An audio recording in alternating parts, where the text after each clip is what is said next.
Hello, welcome. This is episode 179 of the Lookout Sir Warhammer 40,000 podcast. My name's Dan, and here I am presenting to you another fantastic episode. But I don't do it alone, of course not.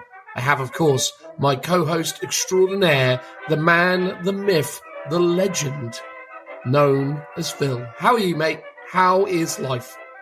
I'm quite good over the cold that I had last week, although I am now knee-deep into painting probably the most difficult miniature to paint Games Workshop has ever produced.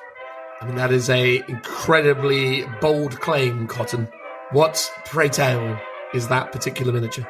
Yeah, it's a strong claim, but I'm willing for people to fight me on this one. It is the Kronspine Incarnate of Gur, the AOS floating skeleton goats with ghostly swirls all around it.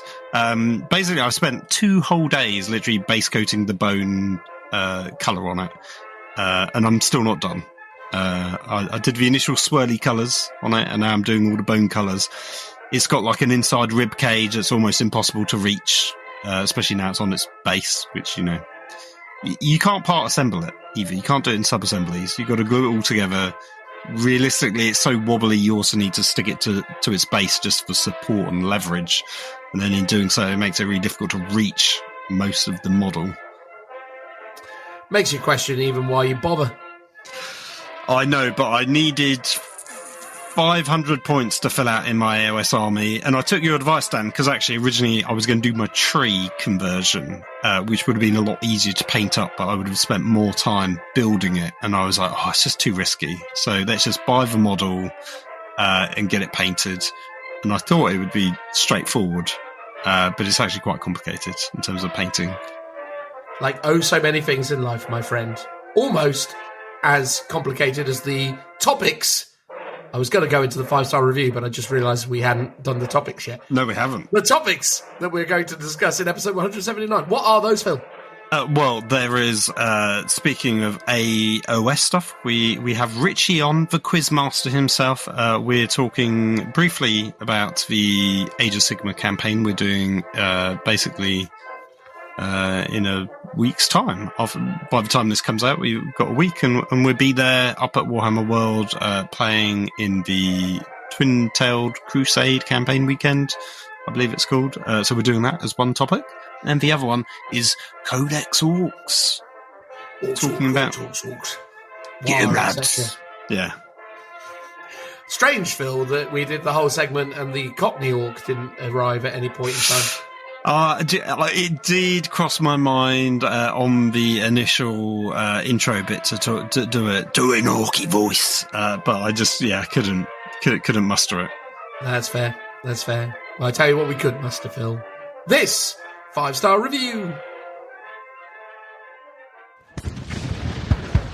Come on now, Timmy. You've got your orders. You've got to do it. But I don't want to, sir. You've got your orders. Now get up there, get over that trench, and get me that 5-star review, and get it back here right away. Okay, sir.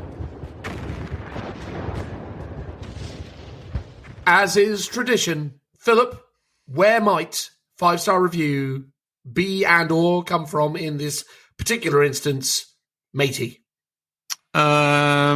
Let's go Apple Podcast of the United Kingdom. It is not, I am afraid to say, Apple Podcast of the United Kingdom. This time around, Philip, we are going with the Lookout Sir Facebook page. Ooh. Interesting. Absolutely. Because every now and again, I remind myself that we have a Facebook page. You update the Facebook page, don't you, Phil, on a semi-regular basis? Yes, I do. I put out the little posts about the new episode, talking about the new episode. Yeah. There you go. At some point, we need to start taking this more seriously and upping our social media game. But at the same time, I feel like churning out this content on a regular basis is enough, really.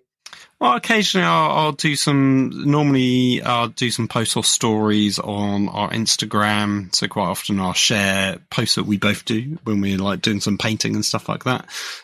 So keep people up to date with what we're doing personally. But obviously, we've got our own personal Instagrams for that kind of thing. Yeah, should you so choose to follow us on there as well. Absolutely, Phil is definitely more active on Instagram than I am. So.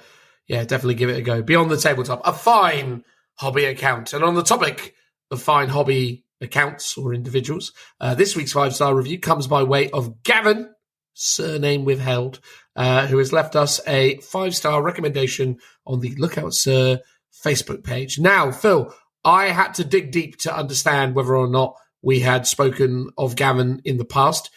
This review comes all the way back from March of 2022, believe it or not. Oh, wow. I know. I went through, I did the somewhat deep dive. I went back and I looked at all the Facebook reviews. I checked all the stuff, and I'm fairly confident, though not 100% sure, that GAVIN has never been mentioned in the 5-star review segment, which in many respects is a crime, and we should be flagellated accordingly. We should do get those either Cities of Sigmar or Adeptus Sororitas models flogging, depending on your flavour of setting. Yeah. Would you essentially attach those miniatures to one of those like cat and nine tails situations? Is that what you're saying? In place of like the studded elements, you're just putting a few cities or sisters of battle figures. Yeah, exactly. Well, I mean, there's flagellants in both, right? There's the arco-flagellants. Oh, no, what I was suggesting is because, the cat and nine tails, right? That's the thing you use for the old flagellation. It's like a sort of kind of leathery, kind of whippy type thing, and it's got all the kind of sharp, clawy bits that kind of dig into your skin and rip chunks off you. I was assuming that the sharp bits of that particular apparatus could be... Oh, the actual models, yes. Yeah, that's where I was going with it. Oh, okay. Well, it could be, yeah. Double it up, yeah. Could be. It's like people that have to, walk along barefoot on Lego, but instead it could be bits of Warhammer. That would be just bits of Warhammer. That's so true. that'd be more painful, I think, maybe than just Lego. Exactly. Off cuts of sprue, to be fair, that would actually be pretty damaging. There's some real sharp bits in there. Yeah. Do you always remember back in the day when they had the Cities of Death terrain and they always had those like battlements with those really, really like pointy spike pieces that were on them, and you'd always cut yourself open on them. Well, even the newer ones, the later set of city stuff had a lot of really terrible spikes. Admittedly, they tended to be on the underneath, but the underneath of the arches, where quite often you'll want to like actually pick up the miniature. While sort of on first glance less spiky, they are as equally dangerous. Yeah, well, I always remember like we'd go to like Warhammer World back in the day and inevitably be playing a game on one of the elaborate tables and end up with blood everywhere as one of us had like slashed open our hands while trying to maneuver around. So much so that they actually removed all of those spikes, didn't they? Yes, at one point, they were all de-spiked. Good thing too. Anyway, thank you, Gavin, for your 5-star review. If you would like to be like Gavin, and leave us a 5-star review, please consider doing so. You can obviously do this on Facebook, iTunes, or maybe Audible. They're all appropriate locations, although obviously please feel free to leave us a 5-star review wherever 5-star reviews can be left. And reach out to us on our social media. Let us know, draw attention to it, and we'll do our very best to have you featured here. As the saying goes, Phil, as long as there are 5-star reviews, there will be episodes of Lookout Sir. Isn't that correct?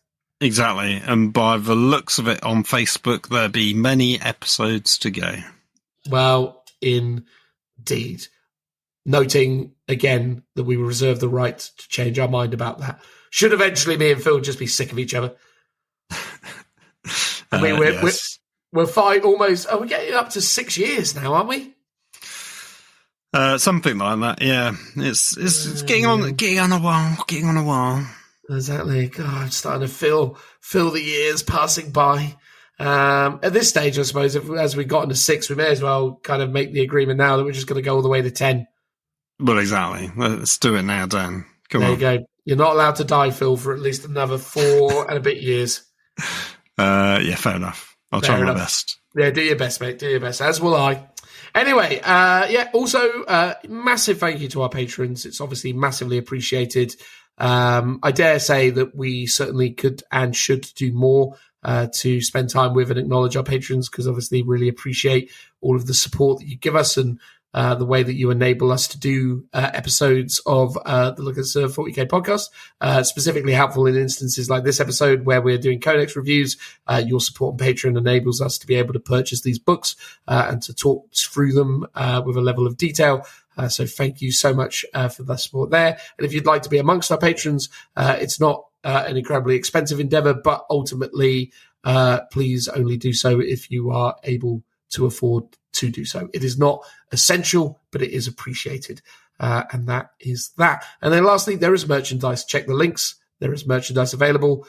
Deck yourself out in all of the finest Lookout Sir accoutrement and, be the envy of your friends as you appear in your stylish, Lookout Sir affiliated merchandise. That's that. Let's get into this particular 5-star review, which reads, I have listened to these guys ever since jumping back into the hobby. Great chats, great insights, and especially great Codex reviews. I did leave a 5-star review somewhere on Google. Anyway, keep up the good work, chaps. Faith be with you on an Imperial Guard Codex soon, Phil. 5 Beadles out of 5, a must listen. So obviously showing its age there in terms of, the necessity for an Imperial Guard Codex. Although, to be fair, a new Imperial Guard Codex is looming on the horizon. So, it's somewhat a relevant statement, I suppose. Well, no, that's true. It is very much so.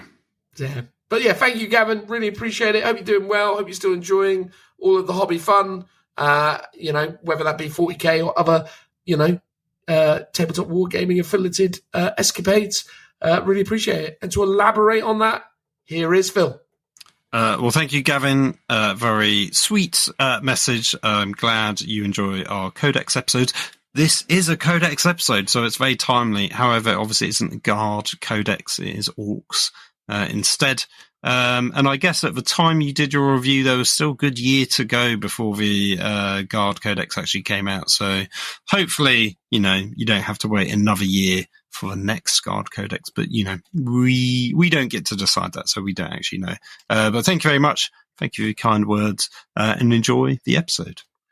Absolutely. Transitional noise.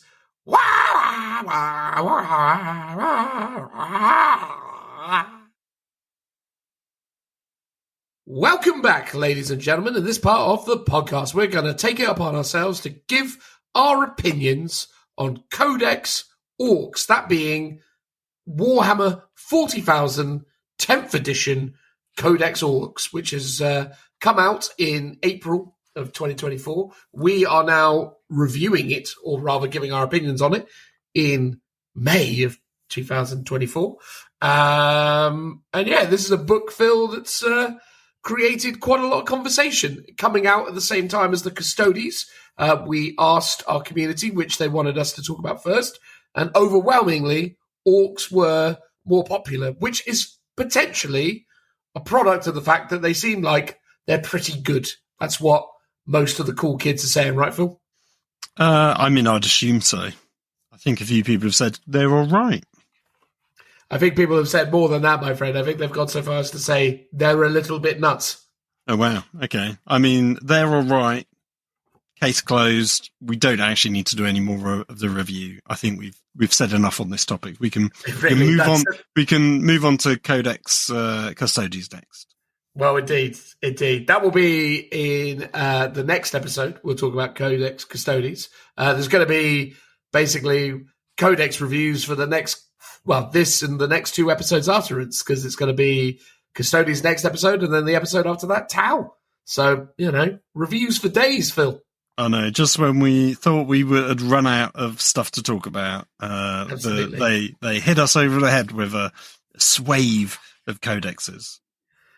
Can I say from the outset, just to talk about the book itself in terms of its production, does the cover to you feel like it's made of a slightly different cardstock or a slightly different gloss varnish finish?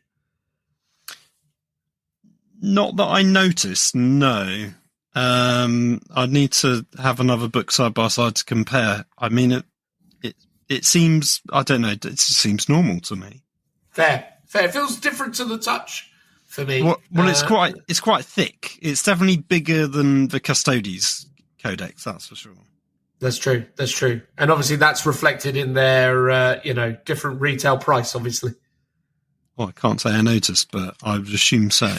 No, they're both the exact same amount of money, Phil. That's the, this one is more value for money then, because it is A, bigger, and B, better, and C, orkier. So winning all around. Absolutely. But yeah, orcs, it's fair to say, throughout the entirety of Warhammer 40,000, have always had an interesting archetype that they have fulfilled. They have always been a very beloved and revered faction within Warhammer 40,000. And again, have leaned into a number of different play styles and archetypes. But, fundamentally, they are this army that, loves a fight, is essentially the situation with the orcs. It is said, Phil, that if orcs were able to organize, to unite under one banner, they would be probably one of the deadliest forces in all of the Warhammer 40,000 universe. In fact, by all accounts, nothing could stand up to the power of the orcs if only they could organize themselves into a, lethal fighting force. But they just love fighting so much that when they are unable to fight Umis or elves or other, types of creature, they start just fighting each other. So it is for that reason and that reason alone that, Warhammer 40,000 is not just one big elaborate game of Gorka Morka and actually has other factions to participate with. Well, yes. I mean, you probably have Horus to thank for that as well, based on the 30k lore of the Orcs. Indeed. Yeah. Indeed. I mean, the 30k Orc was definitely a much more oppressed people in the time of the heresy. They didn't have too many places to hang out. They were being hit pretty hard back in those days. So yeah, it was. It wasn't so great for orcs in the Crusade times. It's fair to say. No, that's true. Yeah, they got done in good and proper. Well, indeed. But they held on in there. They outlasted, and now they are sowing their seeds across the universe. They're mushrooms, aren't they, Phil? That's the exactly thing. The mushroom spores rather than seeds. Absolutely. Doing. Yeah, I mean, I want to make one thing. I want to point out one little thing that I've noticed in the book. So actually, they do a good job of breaking down all the sort of the sub factions. You got your evil sons, your bad men, your death skulls, etc., etc. They also do a little spotlight on a couple of characters. You've obviously got the notable ones like Gazgol and the guy on, Boss Snickrot, and Mozrog Skagbad, the guy on the Squigosaur guy. But you also have Boss Zagstruck, who's the old guy on the jetpack. Yep, the jump-back guy. Yeah, he's one of the Storm Boys from. I can't remember what faction was he associated with again. Where is he? Well, the way it's been associated, I assume it is Goths, or Evil Sons, maybe. No, because you've got Goths. Then you have Gazgol, who is also a Goth, and then after him, you've got Boss Zagstruck. Actually, no, maybe he's Evil Sons. Maybe they've just reversed it. But the banner heading implies that he's actually Evil Sons. But if you were going in order, it would read as I initially thought, that he was a Goth. But maybe he's actually an Evil Son. So yeah, they've sort of characterized all the characters under their faction that they're part of. Interestingly, they've put Mozrog, who's the oh god, I can never remember what they're called. The New Orcs, the Beast Snaggers. They've put them under snake bites because that's clearly what they really are. But they haven't. Yes, 100%. They haven't called them Be snaggers here. And then they've also got, under freebooters, they've got Captain Badrook. They've got a whole page dedicated to him. And obviously the guy on the jetpack. But they don't exist in this book. You can go, freebooters, amazing. Captain Badrook, he's a bloody pirate. Awesome. Let me go out and buy that model and play him in this game. And it's like, nah, you can't. It's like, well, you can. He's just a legend now, isn't he, Phil? He's a legend. Well, you can't even buy him, I don't think. So it's like, no, you can't buy him, but you can. There are rules for him in the Legends section of the Warhammer community website. But it's not in this book. They literally do a whole page promoting him, and then they don't even include him in this book. It's just nonsense. Well, what that probably is, and I have to be honest, I haven't picked up the 9th edition alt book to check, but I feel justified in saying or suggesting that this is just words and pages lifted from the 9th edition book, put into the 10th edition book, and then possibly. What really happened is that a team of people laid out a book and put words in it, and then another part of that team went, oh, we're not actually going to include those characters anymore, those data sheets, because we're being told that the fine cast stuff has to go away, which contradicts how it worked for some of the Space Marines, for example. But whatever. Also contradicts, well, anyway, it doesn't matter. It contradicts some other instances, but they just obviously went, oh, well, no one's really reading the lore in these books anymore anyway, are they? No one's going to see that and think about it. They're just going to think that that's potentially any freebooter that you could just kind of, model and represent on the table should you want to possibly tell the legend of Captain Badrook. He does look very similar to the freebooter captain.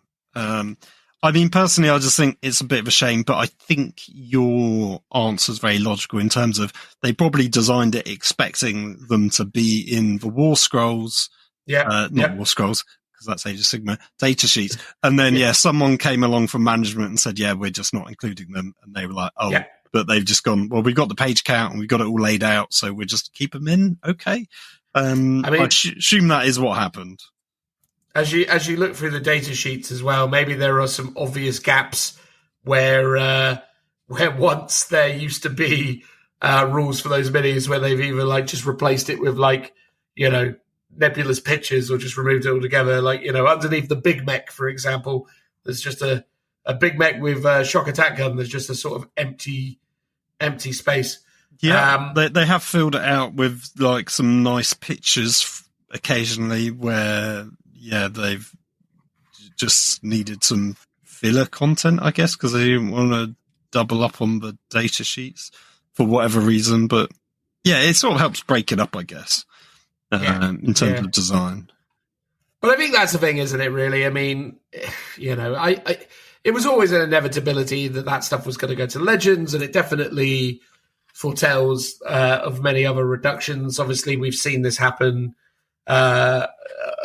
many times across Warhammer 40,000. They've made the decision now, certainly recently, to consistently remove miniatures or move them into Legends. It's not uncommon, right? And I think we're at that stage now where this is just going to happen more and more and more, and certainly some of the older stuff is just going to go that way. I think Captain Badrook and the other geezer, the fella who dresses very questionably, that's always the thing, isn't it, about the jump pack geezer. Boss Zagstruck. Because the old second ed ones definitely have a, let's say, German vibe to them, which I actually really like those minis, purely more for nostalgia reasons than anything else. But it's odd because actually I would have thought, because my favourite faction is, if I can find it, I don't know, where's it gone? Your favourite faction is? Everyone is eager to know. Is it? It is the Blood Axes, I think. Yeah, because they're the ones that are the most. Yeah, they're the commandos. Yeah, they're the. Are they the ones that are the? Yeah, they're the ones that are the very Imperial Guard-esque, aren't they? Well, they're the ones that essentially attempt to actually do some sort of military tactics, and they actually back in the day used to be traders. So Yes. once upon a time, the Blood Axes, or specifically the Commandos, were known for trading with humans. So the idea would be that they would actually like have looted wagons. So they'd have like tanks and things that were taken from the ranks of the Imperial Guard.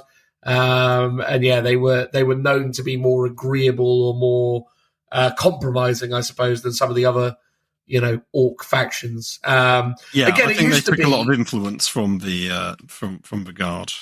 Yeah, well, it used to be the kind of clans of the orcs used to kind of coexist more.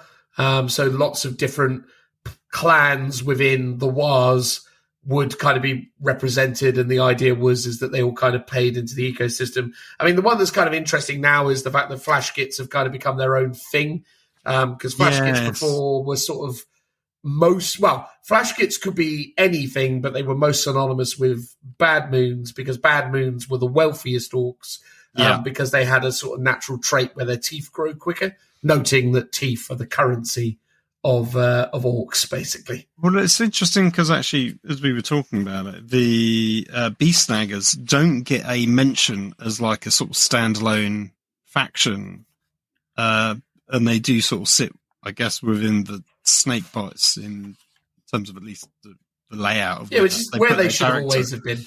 True, but I mean, it's odd that they've included freebooters almost as if they're their own clan.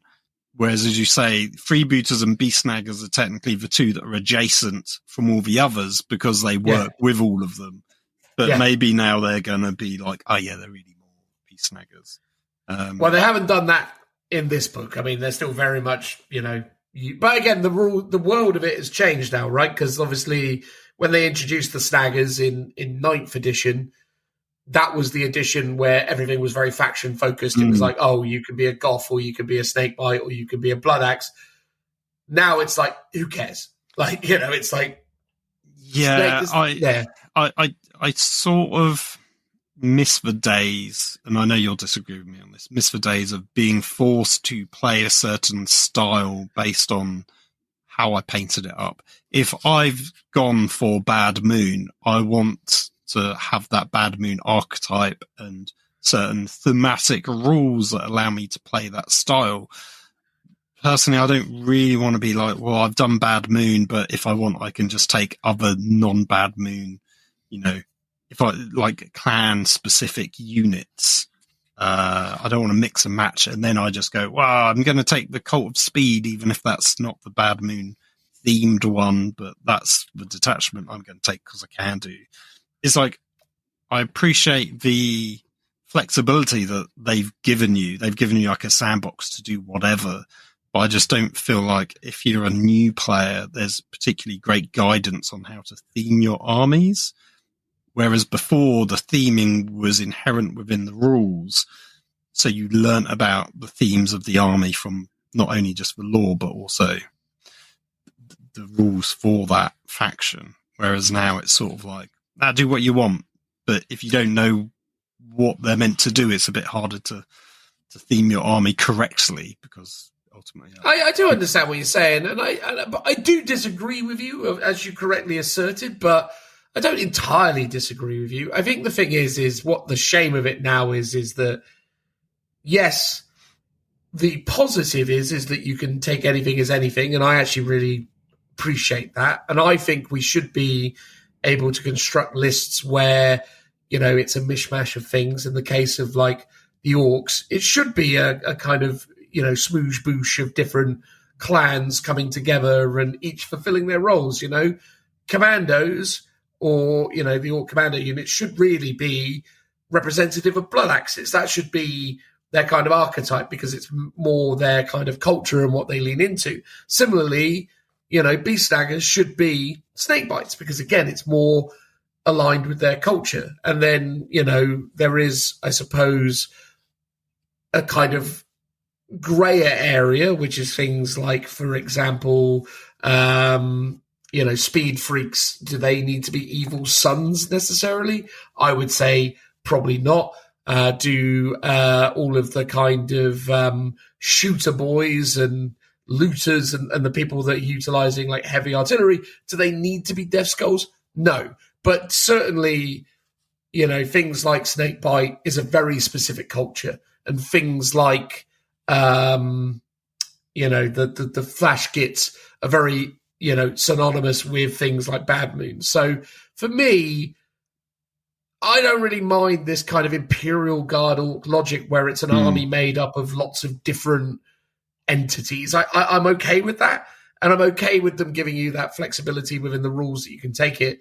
My frustration, I suppose, in terms of the theming and the creativity always comes back to the fact that I think the game at the moment innately doesn't have enough interesting mechanics where you can fully realize that.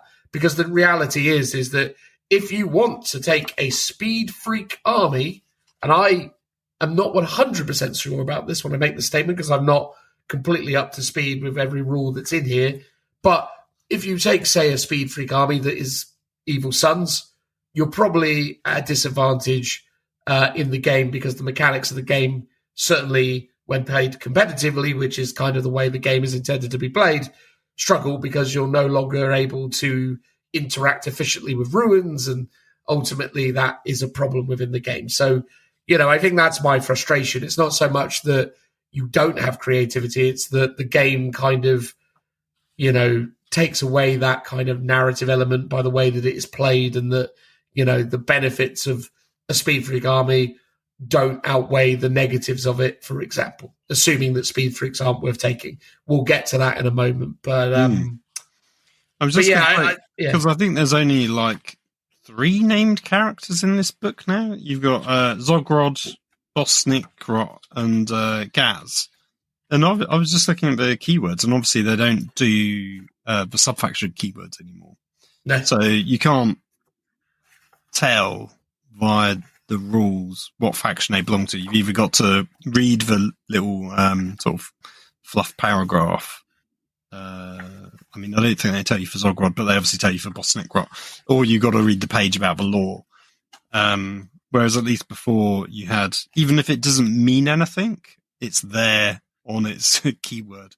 But then maybe that's me wanting a bit more narrative within the rules, but is ultimately a pointless thing. Although weirdly, beast snaggers do have their own keyword, but obviously there's rules that interact with those things. Yeah, so you've got 4, maybe 5 named characters in this book if you want to be particular about it. Oh yeah, because you've got Mogsrod. Yeah, you got Mozrog, Zodgrod, Wartsnig, or Zodgrod, Wartsnug, Bosnigrot, and then obviously you've got Gaz and Makari, who is Gaz's right hand grotty goblin. But again, that's a bit of a shame because there were a lot of characters with a lot of character. So to see a reduction in characters is unfortunate, but it is what it is. I mean, at the end of the day, they have to move away from, or they feel like they have to move away from these kind of fine cast minis. Will there be a time and place where we see some of these other orc characters brought back to life in new plastic kits? I hope so. I'd really love to see it, especially Captain Badrick. Captain Badrick is definitely a great character. So yeah, we'll wait and see on that front. But I think orcs over the years have always been really interesting, and they've been a very boutique army played by very particular types of gamers. And what I always loved about orcs is they've always been an army played majoritively, not exclusively, but they've often been played by players that kind of embody more of that kind of hobby spirit and that fun aspect of Warhammer 40,000. It's rare that you encounter orc players who are playing orcs because they really want to, build the most competitive lists. Most orc players you encounter, certainly in Warhammer 40,000, are in it for the laughs. They're very much about, I'm just going to run at you, or I've done this, or way orcs. It's sort of, there's a certain kind of chaosness to them. Yeah, I think in the competitive scene, when orcs are like the top meta, you will see people running orcs, obviously, because they're not necessarily the orc players, they're tournament players picking up an army to win. But yeah, the majority of the orc players, I think, are mostly there for a laugh and there to have fun. And yeah, I think historically they've often had lots of like really random rules. lots of crazy effects, and they embrace the dice gods, so to speak. Oh yeah. Yeah, and as you said, they've been one of the more like jovial and satirical factions within. They're definitely the lighter end of the grimdark.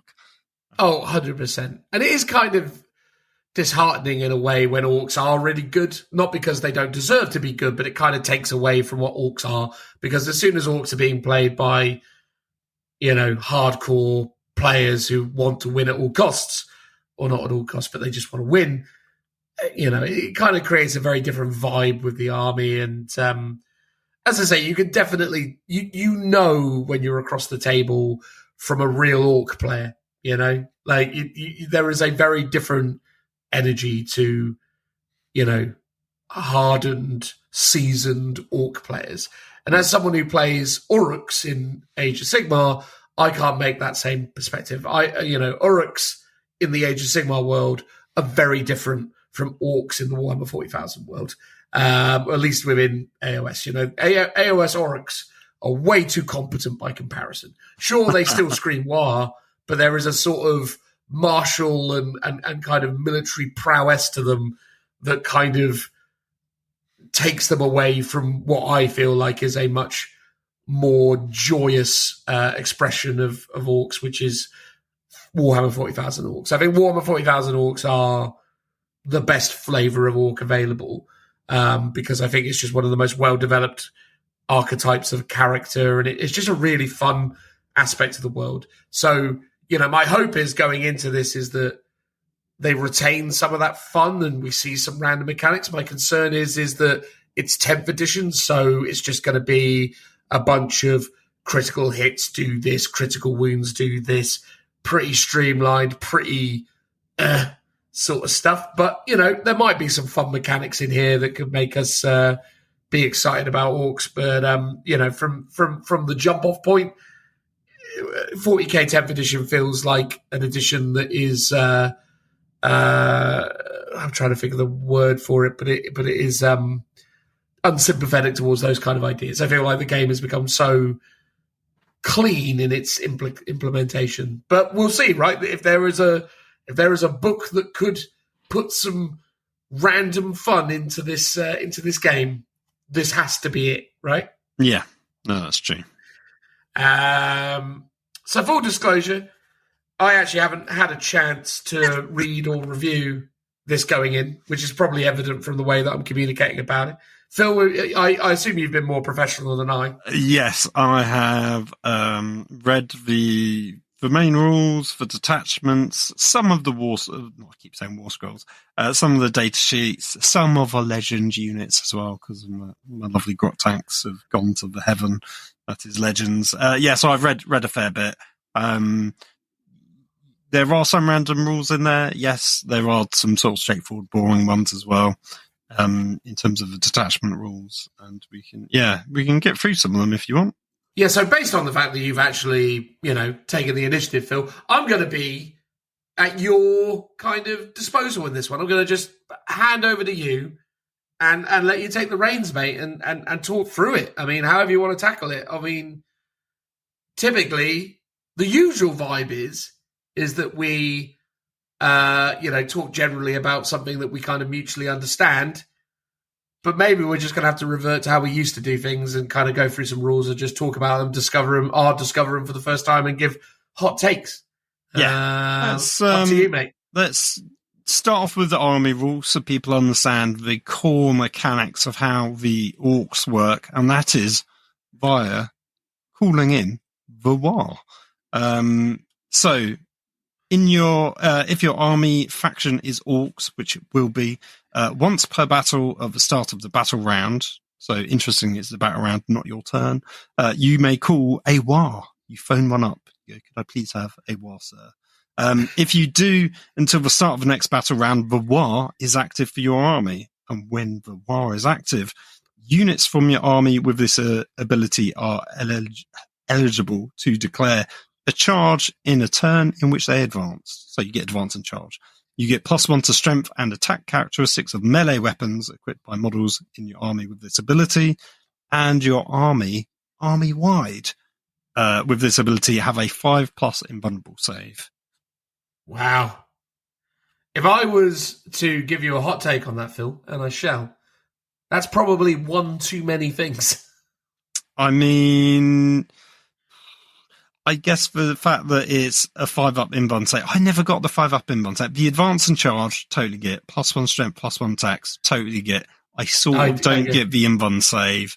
Personally, I think that's a bit too much. I guess it's a nice defensive measure because you can, if you're going second, you can call it in a turn in which you think you're going to maybe get hammered, and it's sort of like a passive buff for that. But yeah, personally, as you say, one too many. I think it seems good though. I think the intent is the idea is that they're so empowered by this war that they're essentially now impervious to mortal damage. Yeah, so the idea they're is just that, crazed, and the adrenaline's in their system, and that they're not feeling it. Yeah. The biggest to me, though, is I feel like, and this is one of the things that I feel like is a letdown already, is like, if you want to express that idea, I think there's ways that you could do it that are super interesting. Like, for example, why don't you just make it that, they don't have an invuln save, but instead what they do is you don't remove casualties until the end of the battle round. So basically, you take wounds, and then at the end of the battle round, once the war depletes, they all die. I mean, a bit of a faff to deal with in terms of like you need some kind of counters or some way of keeping track of them for that length of time, but a fantastic mechanic that's very exactly thematic. Like something at least a little bit interesting, because then it makes it much more of like Hail Mary, but also your opponent doesn't have, because the thing is, when that 5+ invuln goes off, because I've experienced this, when that 5+ invuln goes off, it is the most durable thing you've ever experienced. It's crazy. Yeah. And it's like, come on, just make it that units then basically have to, like, again, counters are not odd things within the game. Like, you just get like a D20 or whatever it is, put it next to the unit, and just be like, okay, yeah, that unit has taken, I don't know, 18 wounds. I will have to allocate those wounds when once the war is gone. There are stratagems which do the same thing, but it's for a fight phase or a shooting phase where you get to like attack back and then you get to die. So, but as you say, this one's a bit more, a bit stronger because it lasts for a whole turn. Arguably, potentially better, maybe. Yeah. It's the 5+ invuln I'm okay with. I think advance and charge is very strong. Oh, yeah. Very, very strong for this army. And, I mean, adding one to your strength and attacks, I mean, yeah, they're all very strong abilities that complement each other really well. The fact it's once per game, I guess, whatever. I'm assuming that one of the army rules in here is going to tell me that I can do it multiple times. Yes. I believe, from what I remember, that is in the Bully Boys, so the elite one. You can do it again, but only for your basically knobs and mega knobs and your war. Okay, fine. So it doesn't at least the game doesn't make it that you can have an entire army of them. No, exactly. You're sort of somewhat limited to... You're not, Phil. That was my joke, is you can have entire armies of them. Well, I guess you can, but... would you? I mean, maybe. I mean, probably. In terms of detachments, you've got Warhorde, which is the generic one. This is one of the more boring ones. So they've got a rule called Get Stuck In. So melee weapons equipped by orcs have sustained hits 1. Yay! Isn't that really dramatic? Super boring. However, there is one cool stratagem which I'll read out because I honestly think we should just ignore the rest of it because I'm not a fan. Careen. You basically select an orc vehicle just after it's been destroyed. The destroyed orc vehicle unit can, even if you roll a 6 for deadly demise, you can still use a stratagem on it. Your unit makes a normal move or fallback move before its deadly demise ability is resolved and before any embarked units perform an emergency disembarkation. When making this move, you can move over enemy units, excluding monsters or vehicles as if they were not there. So basically, your vehicle's been destroyed, but it just sort of rams through a bunch of units before your models potentially inside can disembark. I just thought it was that is actually quite fun and thematic, I think. It's a shame that there's no mortal wounds or damage. Like an explosion. I guess if you know it's going to, if you roll a 6 for deadly demise, I guess it's going to blow up and then you could use it to position it. Really strong on super heavies, potentially. For sure. It's just that thing, though, isn't it? It'd be nice if it did some damage to the stuff that it drove over. Yes. Yeah. It could have something to do with that. But I guess it potentially just the positioning itself, especially if it's got some units inside, you can position them in a great place to kind of get out and do stuff. I don't love the name either, I've got to be honest with you. Careen is a very odd term. A car careens around.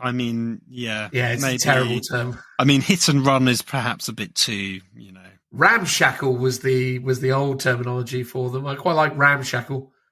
Yeah, no, fair enough. But this, up and down. I was just, while you were talking through, I was reading some of the other stuff with it, enhancements and other bits. Yeah, at the end of the day, sustain hits 1 is good and definitely has a lot of applications. Like getting extra attacks is no bad thing, but when you look at it, it seems like a fairly underwhelming detachment overall. I'm sure it's got some play. It seems to be a kind of utility-based thing that is intended to kind of give a lot of options to a lot of different things, I suppose. So it's sort of a army comprised of lots of different types of stuff. Yeah, this is the all-comers list, like you've got an army made up of a bit of everything. So it's got the stratagem Orcs has never beaten, which is what we were saying before, where you don't remove your models until the end of the phase, so you get to at least attack back nice afterwards. So 2 CP for that one. It's got some interesting stuff, but it just doesn't feel particularly inspiring in comparison to some of the other detachments. That's fair. That's fair. The next one is the Big Hunt, Phil. So shall I quickly say what that has as a detachment? Yeah, go for it. So at the start of your command phase, select one monster, vehicle, or warlord unit from your opponent's army. If your opponent does not have any of these on the battlefield or embarked within a transport that is on the battlefield, you can select one character unit from your opponent's army instead. Until the start of the next command phase, that enemy unit is your prey. Each time a beast snagger unit from your army declares a charge that includes your prey as one of the targets, you can re-roll the charge roll. And each time the beast snaggers models from your army makes an attack that targets your prey, improve the armor penetration characteristic of the attack by 1. Nice. Again, it's a pick a thing and you're better against it in the same vein as Oath of Moment. Definitely got some reasonable applications. Being able to reroll charges is really strong. And obviously improving your armor penetration characteristic by 1 is also pretty strong. So, already you can start to see a lot more potential in this than what came before. Yeah, and literally everything revolves around the beast snagger keyword. So unless your army is all beast snaggers, it might not be worth doing this unless there's a large proportion of your army that's beast snaggers. Because literally nothing works with anything that isn't beast snaggers. Yeah. I was just going through the enhancements. I've just gone to the bottom of it. Surly as a squig-off. Beast boss on squigosaur models only. While the bearer is leading a unit, each time an attack targets that unit, the strength characteristic of the attacks is greater than the toughness characteristic of that unit, subtract 1 from wound rolls. Okay, so if the strength characteristic of that attack is greater than the toughness. So if you're going to wound the character's unit on basically a 2 or a 3, it goes down by 1. Okay, that's strong. Because that was one of the things I found with the Beast Boss and Squigosaur, they've always been super durable. So I was just going through the enhancements, seeing if there was one such enhancement that really continued to buff their durability. Yeah. Again, having not read the data sheet yet, I'm not sure what kind of added bonuses or benefits they get to durability. But yeah, they're certainly not as oppressive as, back in 9th Ed, where you used to have the basically unkillable boss on Squigosaur, where it was like, I've got a 4-up, feel no pain, and I don't care. Yeah, Whee! I mean, I had a quick look through that data sheet, and it looked good, but not as good as I remembered it being. But then I did play it at RFW, and it was still pretty tough back then. Well, this is the thing, though, Phil. It's not a new model anymore, so it's got to have its rules, reduced in order for you to buy other models that may not have been as popular. I mean, the other enhancements are interesting. So one of them is the Beast Boss on Squigosaur gets a 9-inch scout move, and then the other one is it holds objectives even after it's left them. So kind of all right. Lots of utility for those. The next one is the Cult of Speed detachment. Speed freak units in your army are eligible to shoot in the turn in which they advanced or fell back. Which doesn't feel particularly strong, but it's kind of useful, right? I mean, advancing and firing is definitely useful. Falling back and firing is also useful. Plays into their archetype. They've got lots of very, very shooty vehicles. The whole array of different buggies and things have definitely got some good shooting options. I mean, again, Speed Freak units, I'm going to assert, are literally just all of the different types of buggy units. So I'm guessing that this doesn't include your trucks or your, battle wagons, etc. I'm going to guess that this is bikes and here it is. Yeah. So, the war bikes are Speed Freaks, as is the buggies essentially. Oh, and the flyers, which is interesting because Speed Freaks is a faction, right? And like I said before, well, it's so Evil Sons are most synonymous with speed. Yes, but any orc could be a Speed Freak theoretically. Okay, all right. Yeah, similar to the conversation we had already about the freebooters. Yeah. Okay. Yeah. Or the flash gits, sorry, as they're supposed to be called now, not the freebooters. Yeah. So even the Death Copters, Speed Freaks as well, which is cool. I guess anything that's going to go slightly fast, because the walkers like Death Dreads and Kill Cans aren't, which makes sense. There's some interesting stratagems. So there's two that you deliberately can't double up together. So you got Dagger Storm and Blister Fire, and the restriction is you can't use the other one on the unit that you've already used one on. So Dagger Storm is select one Speed Freak unit that is not shot yet. Until the end of that phase, ranged weapons equipped with this model have the Sustained Hits 1 ability, while targeting a unit within 9 inches, they have the Sustained Hits 2 ability instead. So kind of gives you the ability of the very first detachment. And then Blister Fire, which is the other one, select one unit until the end of that phase. Ranged weapons have lethal hits ability, and each time you attack a target within 9 inches, a critical hit is scored on an unmodified hit roll of 5 instead of 6. So basically you're doing your lethal hits being triggered on a 5-up. So quite interesting. And I like the fact that they don't double up. You can't combo them to be too broken. I like that kind of either or option that you get. And ideally you'd probably use them at different targets. Lots of bodies, cool. Sustained hits, really tough targets, lethal hits. Yeah, because there's the trike unit as well, really, which has replaced the war boss on bike over the years. So you've now got the Speed Freak tricycle man. The war boss. Assuming, the war boss on trike or whatever it is. So there are some enhancements there for them. So you've got the the Death Killer War Trike. There it is, which is pretty much. Although there is some that affect infantry as well, which is interesting. But yeah, in your shooting phase, after the bearer's unit has shot, if it is not within engagement range of one or more enemy units, it can make a normal move up to 6. If it does until the end of the turn, it is not eligible to declare a charge. Okay, fine. So you've got the ability to move and shoot, which is interesting because you can advance, shoot, and then move again because of the adrenaline junkies detachment rules. So yeah, or you can fall back, shoot, and move again, which is interesting. You got an Orc infantry one, so each time the bearer's unit disembarks from a transport, that transport has made normal move. The bearer's unit is still eligible to declare a charge this turn. That's really strong, being able to disembark, which makes me think that my earlier statement about trucks not being speed freaks is clearly wrong. No, they're not speed freaks, but obviously they've given you some stratagem specifically target speed freaks or truck units.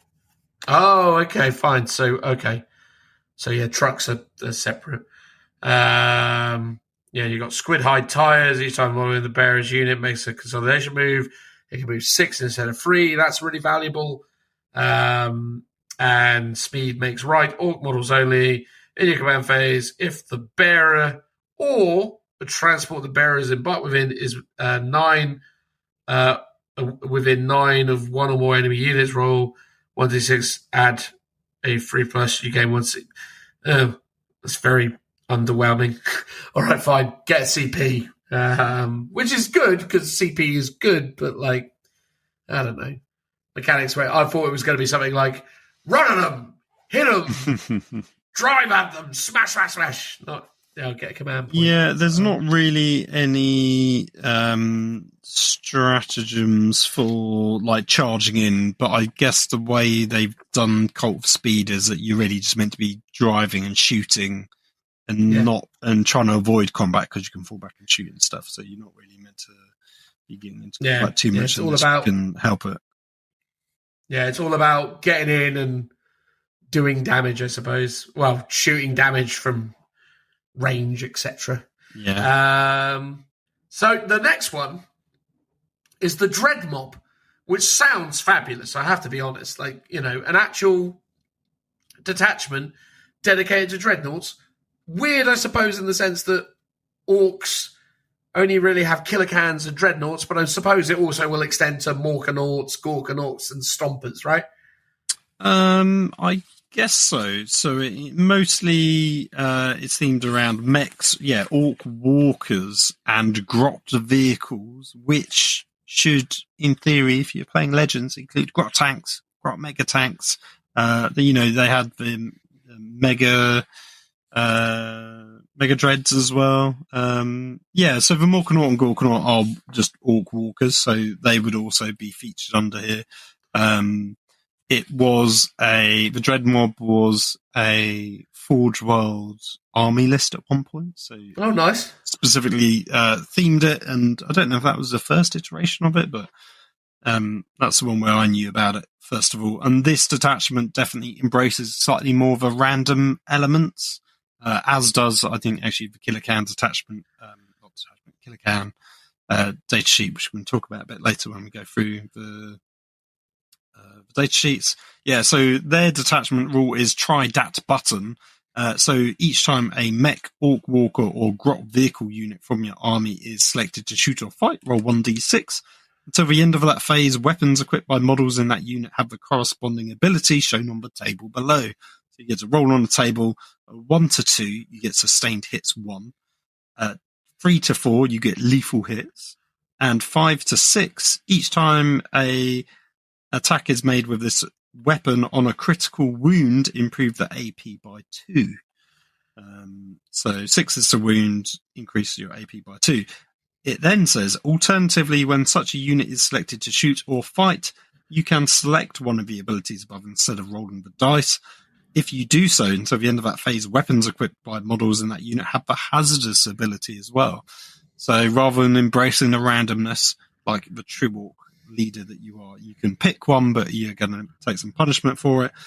If a weapon is equipped, already has the hazardous ability from multiple sources, each time you take a hazardous test for this weapon, it is failed on a roll of 1 or 2. Plus, Gretchen become battle line. Which I assume extends to killer cans as well, right? Ooh. Do you know what? I don't know. Let's have a quick look. I would assume they would have a Gretchen keyword, but they might not, because that might be restricted to the Gretchen infantry. So, no, they've got the Grotz keyword, not Gretchen. So it would just be Gretchen troops, which I guess aren't normally troops, because troops isn't a thing anymore. Well, indeed. I mean, that's a bit strange. I would have thought under the circumstances they would have put the Gretchen keyword on the killer cans so as you could take, I don't know, 6 units of killer cans. Yes, that would be nice. I mean, they're in the unit composition of 3 to 6 anyway, so you can take quite a lot of them. Yeah, so you can still take 18 of them. Yeah. So yeah, embrace the randomness. The enhancements are quite cool, as are some of the abilities. So they've got smoky gubbins, mech model only. Models in the bearer's unit have the stealth ability. Then you've got super glowy thing. So mech model only in your command phase, select one enemy unit within 18 inches and visible to the bearer. Roll a d6 on a roll of 1 to 2. That unit must take a battle shock test. On a 3 to 4, the enemy unit suffers d3 mortal wounds. And on a 5 to 6, until the start of your next command phase, each time a model in that unit makes an attack, subtract 1 from hit rolls. So again, randomness, but kind of interesting. Then you've got press it faster, mech model only. Each time a bearer's unit is selected to shoot, when rolling to determine which ability the weapons gain from the tried button detachment rule, roll 1 additional d6. Until the end of that phase, ranged weapons equipped by models in that unit gain both effects generated by the rolls. If a duplicate effect is rolled, it has no additional effect. I mean, I think that one's really cool, because you've got chances of gaining lethal hits and sustain hits, or extra AP. So it's kind of fun. And then the last one is the Git Finder goggles. Mech model only. Ranged weapons equipped by models in the bearer's unit have ignore cover ability, which is, that's all right. It is interesting that they haven't decided to put like an enhancement in here that you could give to an Orc Dreadnought, though. Like, I feel like that's a bit of a misstep, that they should have probably have had one that was specific. Even though it's not a character unit, it feels like for a detachment like this, you should have gone and given Orc Dreads an enhancement option. Yeah, I was reading it today, the Dread Mob rules from the 5th edition. Actually, it's the 6th edition PDF that updates the Imperial Armor book with the Dread Mob rules. They have something very similar. Let me see if I can find it, because I've got the PDF up here. Yeah, it's the Irrational Genius table. So all Orc big mechs are renowned for their insane inventions, some of which have been known to actually work, with something approaching reliability. Whenever an Orc big mech takes to the battlefield, he will have some new bizarre creation ready to be tested.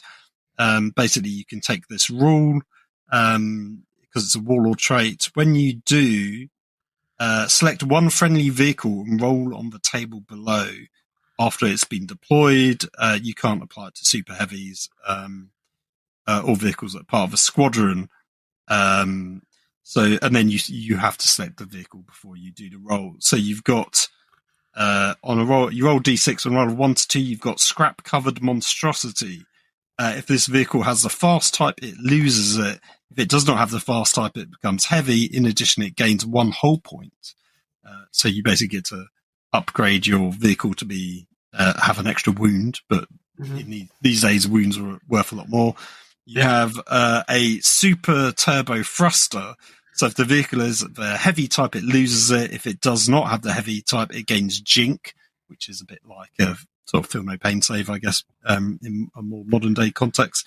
On On any turn in which the vehicle does not move flat out, it may choose to activate the super turbo thruster in the shooting phase, and when it's activated, you roll a d6. So again, a rule on top of a rule because it's random.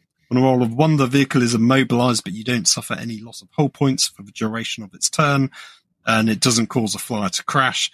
And on 2 to 6, the vehicle immediately moves 2d6 directly forwards. If it contacts an enemy vehicle or unit, it is considered to have either rammed or tank shocked them as appropriate, and ends its movement after resolving the attack.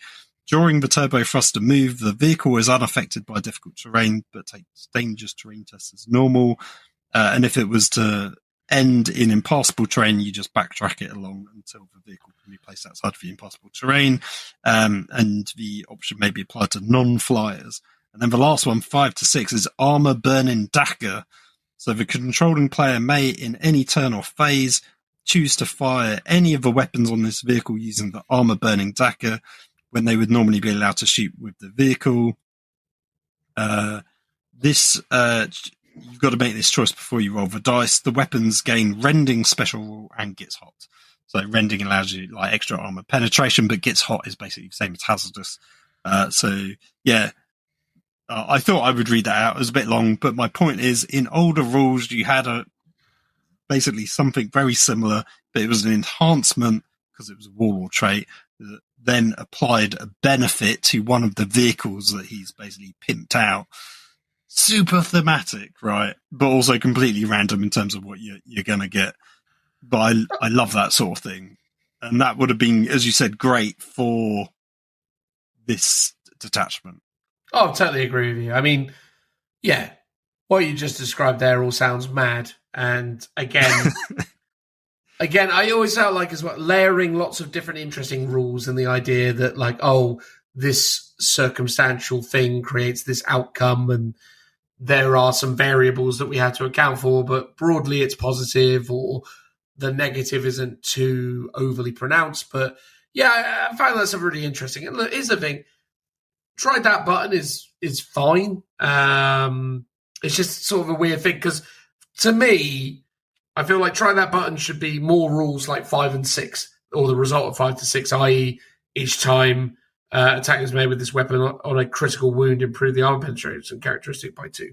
I feel like that at least is an interesting, unique rule that isn't just a generic universal special rule. So 3 to 4 lethal hits, cool, but could we not have done something else? Could there have been something else that could have been put in there? Or equally adding some like potential negatives to those. So it's like, oh, you get lethal hits. I mean, what I would love is like, I don't know, check that button and then all of a sudden all your guns become range 12 torrent weapons. Yeah, or use the like profile exactly the same, but they are range 12 torrent. Yeah, or the rapid fire +3 or whatever. Yeah, exactly. Or change it that like on a result of a 1 or 2, I don't know, like literally you can reduce your or do something really weird with it, being like you become clairvoyant or whatever. You become like a hot shot and you become like ballistic skill 3+. But you have to shoot the closest unit, whatever it is. Yeah, the sustained hits one and lethal hits is just very boring, and it's like it's the generic rule that you see throughout all the codexes. I think my biggest problem with it is there's no explanation within the rules as to what it's doing. You're pressing a button, it's doing something. Okay, sustained hits 1. It's like, am I shooting more bullets? Am I lethal hits? Am I now shooting rockets? What's going on? Like, there's no in-world explanation to it. And a word I've seen a lot bandied about is verisimilitude, I think it is, which is like the believability of it being real. And it's like, I think the old rule had lots of room. It explained it all. The Dreadmon one that I talked about, that has it. It's like, roll a dice, it gets this effect, and it does these things based on the fact you got a rocket strapped to your vehicle now. Like, that all makes sense. Just saying sustained hits 1 is like, okay, but why has it got that? It's like, I understand it's clearly doing more shots in some way, but you haven't given me an in-world explanation, and that's the sort of extra bits of, the italicized text that we often call fluff. It's those bits that give you the believability of what it's doing in the game, and that's what I feel like this is lacking somewhat. So as much as I love the idea of the Dread Mob, the fact that the keywords for the Grot vehicles actually work with the Legends units for the Grot tanks and stuff, that's all great. But I think thematically, the try that button is just a bit boring. It's a bit gimmicky. Yeah. It's kind of cool, but it's just not that great. But I sort of feel like that's a indicative problem of the overall issue with the edition, using things like sustained hits 1 and lethal hits. And, universal special rules used to, in older editions like 6th and 7th edition, there was literally like 5-6 pages worth of universal special rules. So there was enough universal special rules to give you real, to give you that verisimilitude of what it's actually doing. Whereas it feels like in 10th edition, it's just all boiled down to sustained hits and lethal hits. And yes, there are other rules as well, but predominantly it's like the benefit is sustained hits or lethal hits. So much is like a bit of a crutch for this edition, and I think to its detriment, I would say. Well, it's got devastating wounds as well, Phil. Don't forget that. Oh god, yeah, you also have devastating wounds. So that's your triumvirate of anti-infantry and all that sort of stuff. So there is flavour to it. It's just that it's just not quite as uniquely interesting. And that's the thing. Like, I feel like it just sort of limits their creativity a lot of the time. And sometimes it's like, I don't mind lethal hits. I don't mind sustained hits. I don't mind devastating wounds. I don't mind any of this stuff. Just sometimes just put something extra in, make it a spicy meatball. Like, for example, some of the stuff we just said there, where it's like, I miss things like that, especially with orcs. I want something that's like, it's a benefit, but here's a negative. Especially with like Dreadmob, like it would be cool if all of a sudden, because maybe here's a mad idea. One of the things I used to love about the description of killer cans, not sure if it's in this book, but it was definitely in one of the older ones, is the idea that a grot is put inside a killer can and then essentially goes out and seeks revenge against all the orcs that used to like bully it. So the idea is, it's like, hey, I'm a killer can now, and he just goes out and starts murking, all these orc boys that were, bullies to him while he was, a lowly grot. Like, I thought that was really fun. So it would be funny if it was like, I don't know, a grot gets ideas of grandeur and becomes like, starts like having a go at other things, like maybe trying to fight the big mech. But there's a benefit to that somehow. I don't know. But anyway, long story short, interesting detachment. Good to see it. The next one is... Oh, sorry. Yeah, I was going to say the next one is the Green Tide, which is probably my favourite one. And I think is the let's one embellish it then. That gives the most theme and sort of restrictions and benefits. So Green Tide, as you can imagine, is all about mob mentality. So each time an attack targets a boys unit from your army, models in that unit have a 5+ invulnerable save against that attack. In addition, each time an attack targets orcs unit from your army, if it contains 10 or more models, reroll a saving throw of 1 made against that attack. So there's a lot of stratagems that revolve around you having units of 10 or more models. That's like a bit of a restriction / benefit. And I really like that, because obviously it's all about having big units. The enhancements, let's go through some of these. You've got Ferocious Show Off. So Orc Infantry model only. Each time the bearer fights, while resolving those attacks, add 1 to the strength characteristic of the bearer's melee weapons. If the bearer's unit contains 10 or more models, while resolving those attacks, add 3 to the strength characteristic instead. So again, there's the restriction of, well, you don't have to have the 10 or more models, but you definitely get a extra bonus, a juicy nugget on top if you do. You've got Brutal but Cunning, so Orc Infantry model only in your command phase. If the bearer is on a battlefield or embarked within a transport, roll 1d6, adding 2 to the result. If the unit contains 10 or more models, on a 5+, you gain 1 CP. I think it's okay. Then you've got Bloodthirsty Belligerents, Orc infantry model only. While the bearer is leading a unit, you can re-roll the advance rolls made for that unit, and while the unit contains 10 or more models, you can re-roll the charge roll made for that unit as well. And then the last one is Raucous Warcaller, Orc infantry models only. While the bearer is leading a unit, that unit always counts as containing 10 or more models for the purposes of your detachment rules and any stratagems you use. Again, because there's a few stratagems which have that kind of an extra bonus if you've got that 10 or more models in. So there's a few that do that. So I'll cover one of them just to show you, and then I'll talk about a very thematic stratagem. So you've got competitive streak. So you select one boys unit in the fight phase. Until the end of that phase, each time a model makes an attack, you can reroll a wound roll of 1. But if the unit contains 10 or more models, you can reroll all the wound rolls. Good lord. So, and for 1 CP, very strong, which is odd because in previous editions, if a unit had like plus 10 models, like 10 or more, you'd pay 2 CP for it. And if it was under 10, it'd be 1 CP. Here is like, it gets just better if you have 20 models, because not only are you affecting even more models with the rerolls, you're not getting just reroll ones now, you're getting all rerolls. Yeah, that's wild. That's actually very strong, isn't it? Yeah. And okay, here's a cool thematic one called Bragging Rights. You select 2 boys units from your army that are within 6 inches of each other. Until the start of your next command phase, while those 2 units within 6 inches of each other, they both count as containing 10 or more models for the purposes of detachment rules. Any enhancement models from your army have, and any stratagems you use. So that's the idea that they're just sort of like bigging themselves up with the other squad that's next to them. And also quite a good sort of later game stratagem, because obviously you get all these bonuses for having 10 or more models. Eventually you're going to sort of start to run out of those units that are quite so flush with orcs. So having something that allows you to boost them up is pretty cool. Agreed.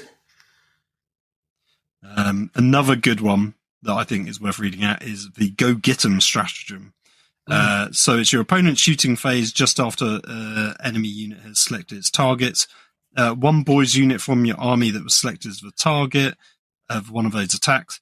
After the attacking unit has shot, your unit can make a Go Get 'em move. To do so, roll 1d6. Each model in your unit can move a distance in inches up to the result, but your unit must end that move as close as possible to the closest enemy unit. When doing so, those models can be moved within engagement range of enemy units. If your unit contains 10 or more models, it can move up to 6 inches instead. Wow. But the fact that you can basically just move into combat is crazy good.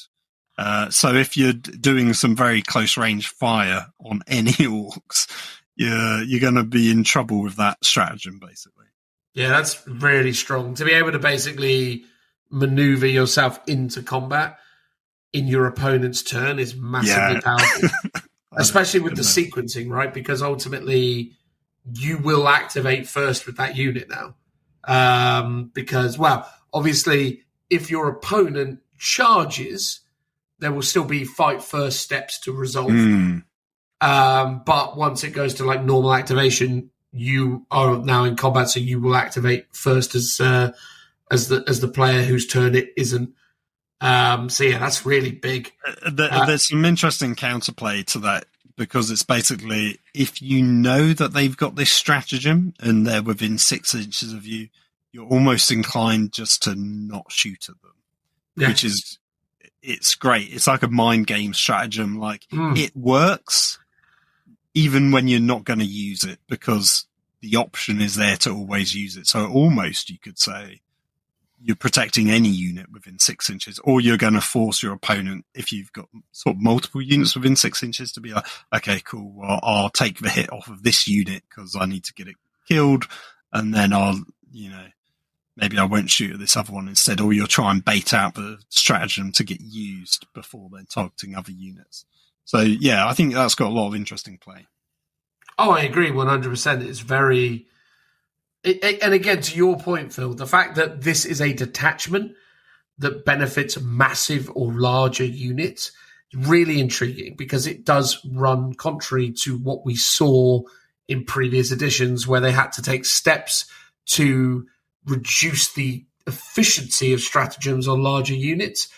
It's quite interesting and almost sort of feels like they don't remember or learn anything from prior editions because a lot of the issues that make that stuff super powerful are still in effect, especially now with the ability to add characters to these units and to enhance them with that stuff. So the idea that you can have some potent characters joining large units of boys that are gaining significant benefits from stratagems is it's quite an interesting decision for them to take for sure. Obviously, maneuvering and having 20 boys on the table, or rather having 20 boys in a unit multiple times over, is its own complexity. I haven't looked at the points in Orks, but I'm assuming a boys unit's pretty cheap at the moment. So I'm going to guess that... I would assume so. Go on, what's your guess? And I'll look up the Codex isn't where you look, Phil. It's an irrelevancy. I know, but here's the thing. The Codex gives you a good ballpark, because I don't think... It doesn't give you a good ballpark. Much. It's always completely off. Okay, hold on. I'll double check. What would be your guess before looking at your app that I see you loading up? I assume they're coming in units of 10, yeah? 10 or 20, which is, neither here nor there. I would say 10 Orc boys, 100 points on the nose. Ooh, close. So the Codex says 90 points. Okay. Let's see. Boys, they cost 85 points. Oosh. So they've gone down. Yeah. Oh, wait, that's odd. So, before they were 90 points for 10 and 180 for 20, because that's double. Yeah. Whereas now, they're 85 and... Oh, no, that's right, yeah. No, 85 and 170, so it is double still. For some reason I was like, okay. And that's for 20 boys, right? Yeah, 170 for 20. That is madness. So again, very simple maths on this one. You can basically get, my God, you get 120 boys in your army for less than 1,000 points, right? Yes, that's a lot. Slightly more, isn't it? Because it's 170. And then you have things like, because so interestingly, the jump, the old chestnut psychic power, sort of now works better than ever, I would say. Because the way psychic works, I'm not a fan. But anyway, that ability for jump, you got Weird Boy. Once per turn, at the end of your movement phase, one Weird Boy from your army can use this ability. If it does roll a d6 on a roll of 1, the Weird Boy's unit suffers d6 mortal wounds. So quite punishing. But on a 2+, remove that Weird Boy's unit from the battlefield and set it up again anywhere on the battlefield that is more than 9 inches horizontally away from enemy models. Okay, so interestingly, it's got to be the Weird Boy's model. Yeah. It's got to be as a unit that it's attached to, and it can only be attached to Boy's unit. So you can't have one model now teleporting different units across every turn. You basically would need multiple Weird Boys to do that, but why not? Because that's quite cool. It is crazy though, right? So 170 points generates 20 Orc Boys. Orc Boys now are on 32mm bases. So they're big footprints, man. That is a big footprint to have. And then, as I say, 6 units of these, i.e., 120 Orc Boys will cost you 1,020 points at the moment. Yeah. And then a Weird Boy is 55 points if you basically want to make it a teleporting unit. It's just that thing, though, isn't it? Where it's like these are moments where you have to acknowledge that Games Workshop's pointing system is heavily linked to, monetization and so on and so forth. Because, this is the thing. Back in the day, I had an orc army that I think had 80 boys in it, and that was a 1,500 point army, and it was 80 boys and 30, maybe 40 grots, and I thought that was crazy back in the day. I was like, oh god, this army's 120 models, but now it's this army's 120, half this army's 120 models. It's and by the way, we made the table smaller. Oh, by the way, we made the bases bigger. It's oh my god. Yeah, I think coherency should go right down. I think is one of the ways that would help solve that issue. But yeah, I think also points need to go up for these guys because if they're not going to do it, we have to do it, right? So we just play smaller pointed games on the same size. I do think there's an argument for that though in Warhammer 40,000 that really competitive. I feel like the game standard should go back to 1,500 points. I feel like 1,500 points is the sweet spot for this game. But again, maybe it isn't though, because to play it the way that it's designed, it's all about trading units, and also they've designed it seemingly around the notion that people don't like having their stuff blown off the table, so they still want to have models to push around. So they've kind of almost built it around the notion that you will never run out of models. Yeah, they give you so much, so it can be devastating, but you've still got stuff left. Yeah. Which is interesting for sure.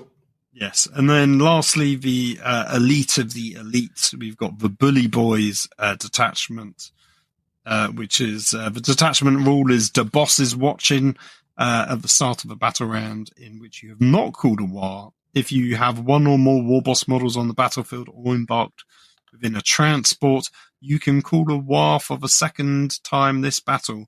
When doing so, the second war only counts as having been called for a war boss, knobs, and mega knobs from your army. Your enhancement's quite straightforward. You've got teleporter, so war boss and mega armor gains deep strike for the bearer's unit, so it's not just him. Big gob, infantry war boss model only at the start of a fight phase. Select one enemy unit within engagement range. They must make a battle shock test and, interestingly, -1 to that roll. Which is good because actually you do need stuff like that for then battle shock to be relevant. Then you've got the biggest boss, which is basically infantry war boss, add 2 to wounds characteristics. And then you've got Ed Stomper, which is infantry war boss model only. Each time the bearer makes an attack that targets a unit that is below its starting strength, reroll a wound roll of 1. And if it's below half strength, you can reroll the wound roll. Wowzers. Kind of alright. And then you've got a bunch of stratagems all around knobs and mega knobs. Oh my god. I'm just reading the mega knob rules as well though, Phil. Have you read those? Do you know what? I haven't actually. So a mega knob is movement 5, toughness 6, 2 up armor save, 3 wounds, leadership 7+ with OC of 1. They have as a unit, they come with between 2 and 6 mega knobs.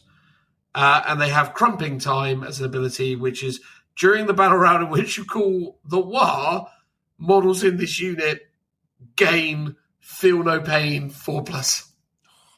So you have that for 2 turns out of 5. And a 5 up invuln, and advance and charge, and +1 attack. I'm sure the mega knobs that I faced in RFW chewed up my Baneblade in 2 turns of combat. I guess power claws.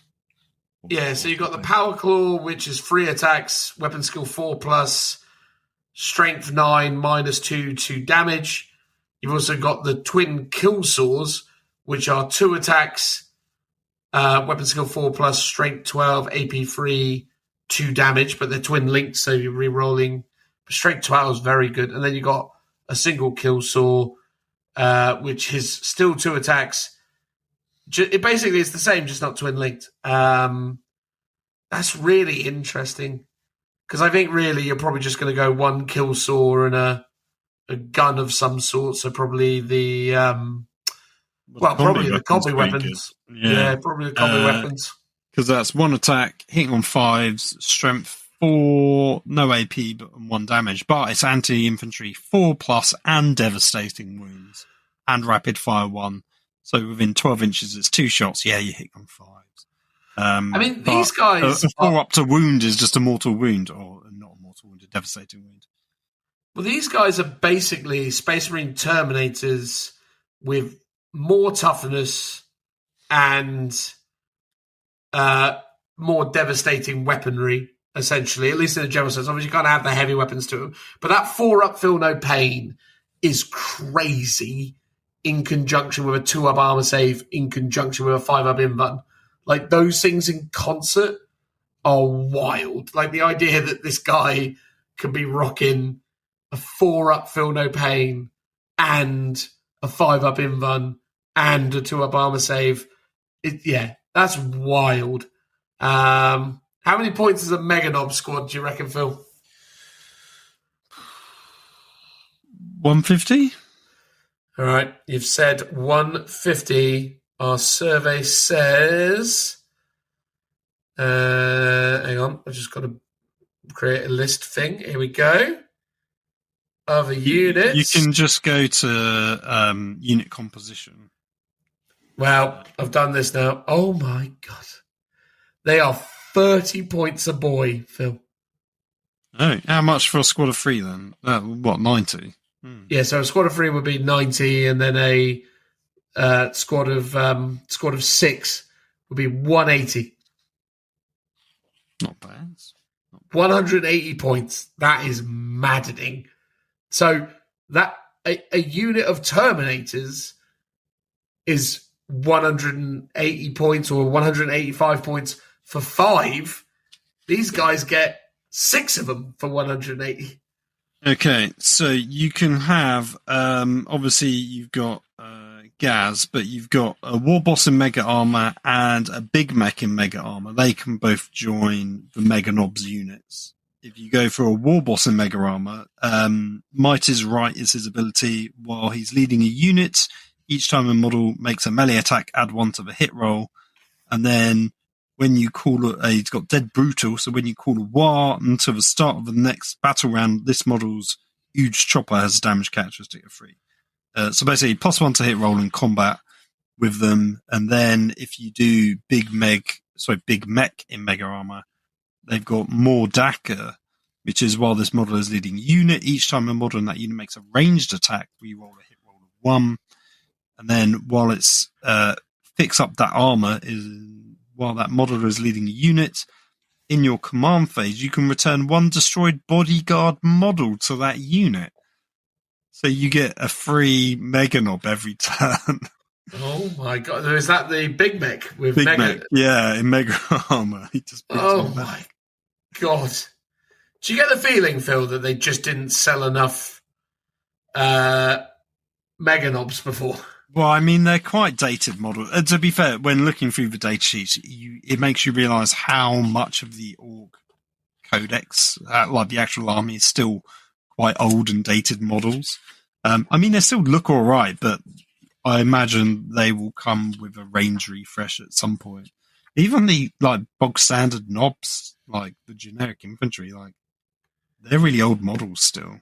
I guess a lot of people have, the boys models are new. But it's interesting that the knobs aren't. So it was the Big Mech in Mega Armor that gives you the ability to regen bodyguards. Yeah, and the fix that armor up rule. Oh, custom force. So while this player is leading a unit, you have 4+ involved. Oh my God, Phil! Oh, against ranged attacks. I mean, what's their? Do they have an invuln save normally? No. Oh, they don't. Oh, so you kind of need the Big Mech. So basically, what you're essentially looking at, don't waste your time with Gaz. Effectively, just get 3 Big Mechs with Mega Armor, all with custom force fields, and 3 units of 3 Oh units. yeah, so you can either have the teleporter blaster or the custom force field. So yeah, the custom. What does the teleporter blaster do? Is it worth? Is the juice worth the squeeze? So that is a blast weapon, 12-inch range, 3 attacks, hitting on 5s, strength 8 -1, 3 damage. So, I'd still probably take the custom force field. The 4-bin Bud against range is so good. yeah, that's true. And then you've got a Grot Oiler once per battle. At the end of your movement phase, one model in the bearer's unit regens D3 lost wounds. Wild. So, I mean, that is once per barrel, but that you've got that plus the return a bodyguard model in every command phase. So basically, yeah, you could have... That is insane. So you can literally have... You could have 3 of these big mechs and 3 units of Mega Knobs. How many points, Phil, for 3 6-man units of Mega Knobs and 3 big mechs in Mega Armor? 800? 840 points. Wow. So you still got 1,160 points to play with, and you've literally got a near unkillable swarm of Mega Knobs. So what you want is they're not battle line, I assume. No. So They're you not want battling. You want 3 units of 6 Mega Knobs. Yeah. And then 3 big mechs in Mega Armor to go with them, right? Yes. Yeah. And then don't forget as well, Phil, you can still take Knob squads as well. Or Gaz. Yeah, so you can take the Knob squad. So the Knob squad has the ability of the boss's lads, while the war boss model is leading this unit. While the war boss unit is leading this unit, each time attack targets this unit, if the strength characteristic attack is greater than the toughness characteristic of this unit, subtract 1 for the wound rolls. Good lord. They've also got war gear abilities and stuff, but yeah, how many points are just a standard Knob squad? What are they gonna run you? They are 105 points. 105 points. What is this maths? This is insane. So a Knob squad is 105 points for 5 of them. I guess you've got like a range of weapons, but like, I mean, you can take... That's wild, right? So you can take 9 knobs in a squad. That's a 210-point unit for a unit of 10 knobs with a 4-up armor save and nothing really to write home about. Like, Mega Knobs are so efficient. How the heck does Mega Knobs... Like, how is it that a unit that has an infinitely better save, an ability that is insane durability, and access to a leader that increases their survivability, how did they get pointed at 180 points to 6 and a Knob squad of 10 geezers in T-shirts, admittedly 4-up saves, but like, how did 10 guys in T-shirts end up costing more than 6 guys in 2-up armor? I guess they're like extra bodied for the OC, Dan. The OC, mate. Honestly, but you are. I'm surprised they've got a 4-up save. Didn't they used to have like 6-ups? I want the knobs. Well, yeah. It depends on what unit they were in. I think the Knob squad before was a 5-up save, and then there were like boys are 5. Yeah, interesting. Okay, that is wild. Like. I mean, immediately, Mega Knobs just stand out as like one of the craziest units in this book, clearly. Like, that's madness. I assume Mega Knobs have sold out everywhere and everyone's running them already. I mean, maybe. Yeah. I mean, unless, of course, you're going into the Green Tide build, but like, yeah, that's wild. I mean, obviously, thank God they didn't decide to make them battle line because you could just take... I mean, that's the wild thing. An army of them. But this thing, even if you made them battle line, right? If you took 6 units of Mega Knobs, if you could take 6 units of Mega Knobs, so that would be what's that? 6, 12, 18. So 36 mega knobs. That would still only be 1,080 points. It's like, oh my God. For like an army of Terminators, basically. That are better than Terminators, as far as I can tell, and cheaper. Yeah. Like, that is what the 4-up Feel No Pain is crazy. Like, sometimes you just sort of, I understand that people don't think Custodies are very good at the minute. I read the Custodies Codex. I actually did read the Custodies Codex. And I was reading it and I was like, yeah, like, they're not bad. Like, they're pretty strong, I thought. But then you read this and you start to understand, oh, actually, I get it now. It's not that Custodies are bad. It's just that there's stuff like this that you just read and you go, oh, okay, cool, I get it. Games Workshop are just crazy and stacked every rule under the sun on these guys. Like, double war. So 2 turns, those things are going to have 4-up Feel No Pains. That's insane. They've got so 2 arrogant to die basically in a shooting phase or fight phase. Basically, they don't die until the end, and on a 5-up, you don't remove the model from play until you've then attacked. But if there's a war happened, you get +2 to that roll. So on a 3-up, they basically get to fight on death, basically. Crushing Impact does mortal wounds when you like charge into combat. The Hulking Brutes is basically Armor of Contempt. So minus one AP, and then you can also re-roll hit rolls of 1 with Arm to the Teeth. If a war's been called, you get to re-roll all the hit rolls. So oh my God. There's a lot of stuff that you can do, and it all feels very straightforward. But I guess that's the thing. Like we've worked out that yes, about 1,000 points of your army can be, I guess, just mega knobs. But I guess you would then fill the other half with knobs, right? Because then everything in your army can benefit from these abilities. Yeah. I mean, bizarrely, like, knobs feel incredibly inefficient comparatively to mega knobs, right? But you still wouldn't, like, there's still, again, 210 points for 10 knobs. So, again, so you get the 540 they've still got points the same weapons, right? They've all got. Hold on. Is it just any number can have their slugger replaced with a big chopper replaced with a combi weapon and close combat weapon.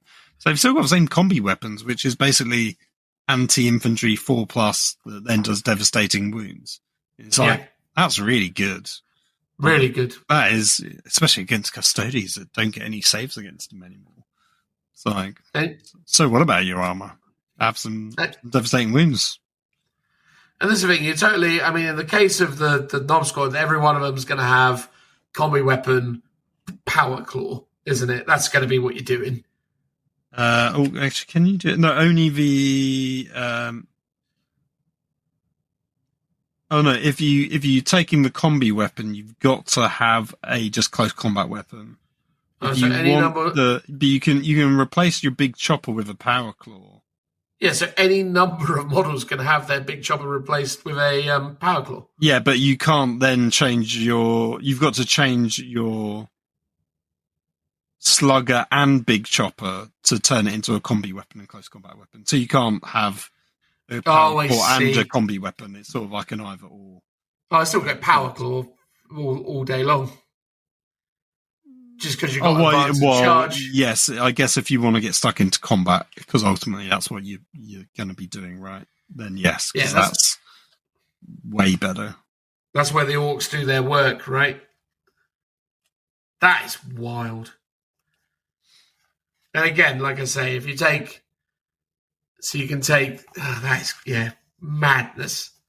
Absolute madness. Yeah. Should we take a look at a couple of other units? Yeah, why not, mate? Why not? I would love to start by just reading a Death Dread because I love the Death Dread model. Oh, great. And it'll give you an opportunity to consolidate your thoughts on something. So yeah, Death Dread, movement 8, toughness 9. It's all right. It's good even. 2-up save, sort of standard Dreadnought fare. I think probably a little overly good for an Orc Dreadnought, but whatever. 8 wounds, which is on the lower side for Dreadnoughts, but it is quite a dinky mini now compared to the Redemptor Dreads and some of the newer, bigger things. Leadership 7+. OC free, pretty respectable. It's got the ability of piston-driven brutality. At the start of each fight phase, each enemy unit with an engaged range of 1 or more units with this ability must take a battle shock test. Can be good if it comes off, because obviously you'll prevent people from using stratagems like interrupts or other kind of useful utility buffs. Again, can come also with every enemy unit with an engagement range, not just one. Yes. So that is quite cool. Yeah, which is all right. Basically, it comes with 2 big shooters and 2 Dreadclaws and Stompy Feet. The Dreadclaws are Dead Choppy, and Dead Choppy is the attack's characteristic of weapons is increased by 1 for each additional Dreadclaw the bearer is equipped with. So theoretically, in its standard loadout, it's got 5 attacks, weapon skill 3, strength 12, -2, free damage, which is very respectable. But could go up by 3 because you can have up to 4 Dreadclaws. Ooh, that's probably what I would do, to be honest with you. I'd just go all in on claws. Give myself the 7 attacks at weapon skill 3, strength 12, -2, free damage. I think that's really what you would want all day, really, for that, wouldn't you? Yeah, I mean, I like a bit of range, just something to do for the first few turns. Not with those ballistic skills, though, Phil.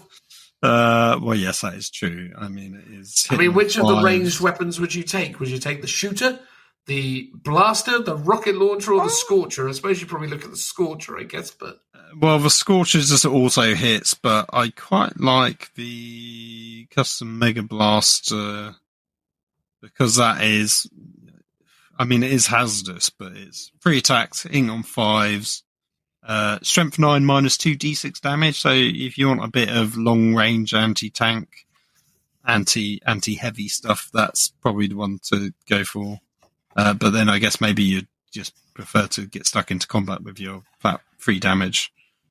Yep, that's fair. Claws instead, and then you just sort of, because then you can just advance and you don't care. And then when it's the war, you can advance and charge, right? So you can indeed. Let's do that. Yeah. I like them. I like the Death Dreads, and I like the Killer Cans, which is the one I wanted to talk about. So they've got a movement of 6 inches, toughness of 6, a 3-up save, a 5 wounds, leadership 8+, 2 OC, and a 6+ invulnerable save. Again, something I was going to point out. These both have invulnerable saves of 6+. But do you know why they have an invulnerable save? They're Orcs, Dan. Why do they get an invulnerable save? I don't know, Phil. Do they have a reason? Well, they did in previous editions, because I think it's the same as the Grot Tanks. Grot Tanks used to have a 5-up invuln save because they had the ramshackle rule. Basically, there was so much scrap just attached onto them. The chances are that that would be shot off and that would just ping off and it would be a meaningless piece of metal that didn't basically affect it, which is why these ramshackle vehicles had invulnerable saves. But now it's like you've lost the verisimilitude of why these things have the rules that they do. It's like, yeah, cool, it's got an invulnerable save, but why thematically does it have an invuln save? You just don't know anymore. But historically, there was reasons for it. Anyway, so they've got some cool abilities.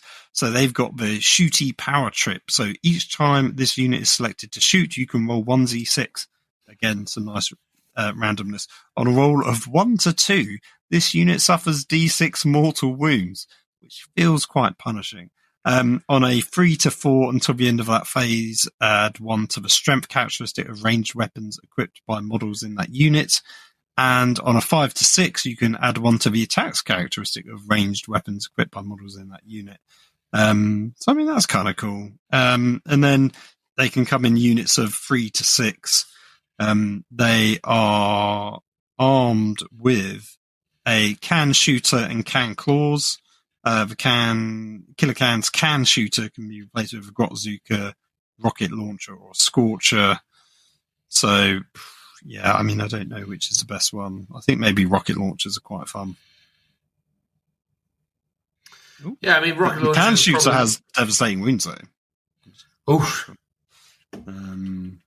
Yeah, which is basically sort of like a no AP heavy bolter, but with devastating wounds. That's kind of cool. I mean, I think, yeah, they're sort of fun and a bit mad. A bit dangerous on the old mortal wounds, but I guess you've got a squad of them, so you could soak that up. Yeah. Sounds good, though. I always I mean, the killer cans are some of the coolest minis, again, in the range. I mean, again, quite old now, but really sort of stood the test of time, I would say. So, yeah, cool to see that they've got some interesting rules still. One of the things I was just really interested in looking at, because there was in the old edition, 9th edition, there was the kill rig battle wagon debate, which was that basically when they introduced not the kill rig but the hunter rig. Oh yeah, the hunter rig and the battle wagon were basically the same thing, except the hunter rig was slightly better and cost less points. And obviously we attributed that to new model syndrome. They didn't obviously want to sell battle wagons back then. So it's intriguing to look and see what the differences are now. So if you were to purchase a hunter rig, it would cost you 150 points. And if you were to purchase a battle wagon, it would be 160 points. In terms of raw stat comparisons, things of note between the two. Sorry, inconveniently, their pages are quite far apart within the tone. I'm looking at them. Yeah, they've got the same stat line. So movement 10 inches, toughness 10, 3 up save, 16 wounds, leadership 7 and 5 OC. But the battle wagon has a 6 up invuln save. It does, yes. Yeah. So which is interesting because Beast Snaggers used to be synonymous within 9th edition for having invuln saves all the time. They've got the Hunter rig does have a Feel No Pain 6+, which is, I mean, it's similar to a 6-up invuln save. It's slightly different. They've both got Deadly Demise D6, and they've both got a firing deck of 11. So currently, basically the toss-up is a 6-up invuln save versus a 6-up Feel No Pain. Well, indeed. I mean, transport capacity-wise, you can take one more orc in a battle wagon. So battle wagon can transport 22 orc infantry, whereas a hunter rig 21 beast snaggers. Yeah, just beast snagger infantry, whereas the battle wagon can do gas or mega armor and jump pack models as well. So a bit more flexibility. Yeah, and it can transport one Gazkov Fracker. The Gazkov Fracker model takes up the space of 18 models, which is pretty significant. Yes. Which is fun because he can actually also go on a Stomper, which has a transport capacity of 22 as well, which is odd actually because that's the same as a battle wagon, but the Stomper is way bigger. Well, indeed, but I suppose the implication is of the battle wagon in principle, is sort of bigger. I think when the battle wagon, now starts to kind of, sort of separate itself from the from the hunter rig, is in its weapon selection. So war gear ability wise, it's got ramshackle but rugged. Each time an attack is allocated to this model, worse than the armor penetration characteristic with that attack by 1. It's pretty strong. Again, the hunter rig has on to hunt. So for each model embarked within the transport, add 1 to the attacks characteristic of this model. Model's butcher's boys. I mean, fair enough. It gives you obviously combat potential within the transport, which is kind of interesting, but most people don't really want the transport to be sort of doing the fighting. Most people want the transport to add utility and then you to get out and do stuff. But, I suppose the Butcher Boys do have anti-monster 4+, do have anti-vehicle 4+, and do obviously count towards extra attacks. So the fact that you're obviously embarked within this thing and you're increasing the attacks by 1, for each model, and you could potentially have 21 models in there. You could get a lot of extra attacks out of that Butcher Boys ability. Well, up to a maximum of 6. +6. So +6. It's 4 normally, so you can have up to 10 in total. So let's be honest, you're probably going to get out and swing with them. It's probably more efficient for them to be out of it than in it. I don't know. Anti-monster 4+, anti-vehicle 4+. What but beast snaggers normally though? Well, that is true. Probably because if they're there you go. They've just got choppers, close combat weapons. Each time one of this unit makes an attack against a monster or vehicle, you can re-roll the hit roll. So yeah. Actually, yeah. So I'd say, you get 3 attacks, but you'll struggle to wound the tougher stuff. So yeah. But I don't know. Worsening the armor penetration characteristic by 1 is pretty meaningful. Obviously, you still get to benefit from cover as well. So there's an argument that Battle Wagon's got, pretty useful ability. You got the War Gear ability of Hard Case, add 2 to the bearer's toughness characteristics, but it no longer has the firing deck ability. That's obviously quite something interesting because it takes it from toughness 10 to toughness 12. Which is big. Yeah, that's a sort of clutch strength, I think. Because there's a fair bit of... There's not really much in the way of... Is there much strength 10? I'd say there's definitely strength 9 and strength 12 weapons. So, but even so, turning something from wounding on 3s to 4s is pretty big. Yeah, massively so. And then, look, you've got a lot of really interesting equipment options with the Battle Wagon. So this model can be equipped with one of the following: a cannon, kill cannon, or zap gun. So zap gun is anti-vehicle 4+, has a range of 36. It's 1 attack with Brazil 5. So pretty awful. But it is strength D6 +6 -3, 5 damage. So, obviously if you do get that 1 hit off, it's pretty good. The kill cannons, D6 +1 shots with a range of 24. Hitting on 5, strength 9 -2, 2 damage. And doesn't have the blast keyword, which is kind of weird, but whatever. And then lastly, you have the cannon, which can either be a frag or shell. If it's frag, it's D6 +3, ballistical 5, strength 6, 1 damage, no AP. And if it's shell, it's 1 shot, ballistical 5, strength 10, -2, D6 damage. So those are sort of interesting. You can also equip this with 1 lobber, which is a 48-inch range indirect fire blast weapon with D6 shots. Strength 5, -0, 1 wound. You can also add 4 big shooters, and you can add a death roller, which is 6 attacks, weapon skill 3, strength 9, -1, 2 damage. So you got basically a lot of options, is what I'm essentially saying with the wagon. Yeah, here's the thing, because I don't think they have different points, right, for the... No, the same points regardless. Right, so, no, I mean, for, like, the melee option. So it's like you may replace the tracks and wheels with a death roller. Why wouldn't you? Because you always will. Arguably better. But also, you can take the following. So the hard case, which you said, +2 toughness, but you lose the firing deck. That's a trade-off, so that's an interesting, meaningful choice to make at army selection. But you can just take the grabbing claw and the wrecking ball, and they both just do extra attacks. So it's like, why wouldn't you just have them both? Like, you take them every time. It just seems... And you'd also take the death roller every time. It's like, before, you probably would have to pay points for this stuff. So it's like a meaningful choice. Now it's like, well, why wouldn't you? Which absolutely. I hate. I'm not a fan of it. There's just no choice to that sort of thing. It's just like, up for grabs... Take it if you can. If you've already painted and modelled your thing to not have those things on it, you're just losing out, which is a shame. Yeah. I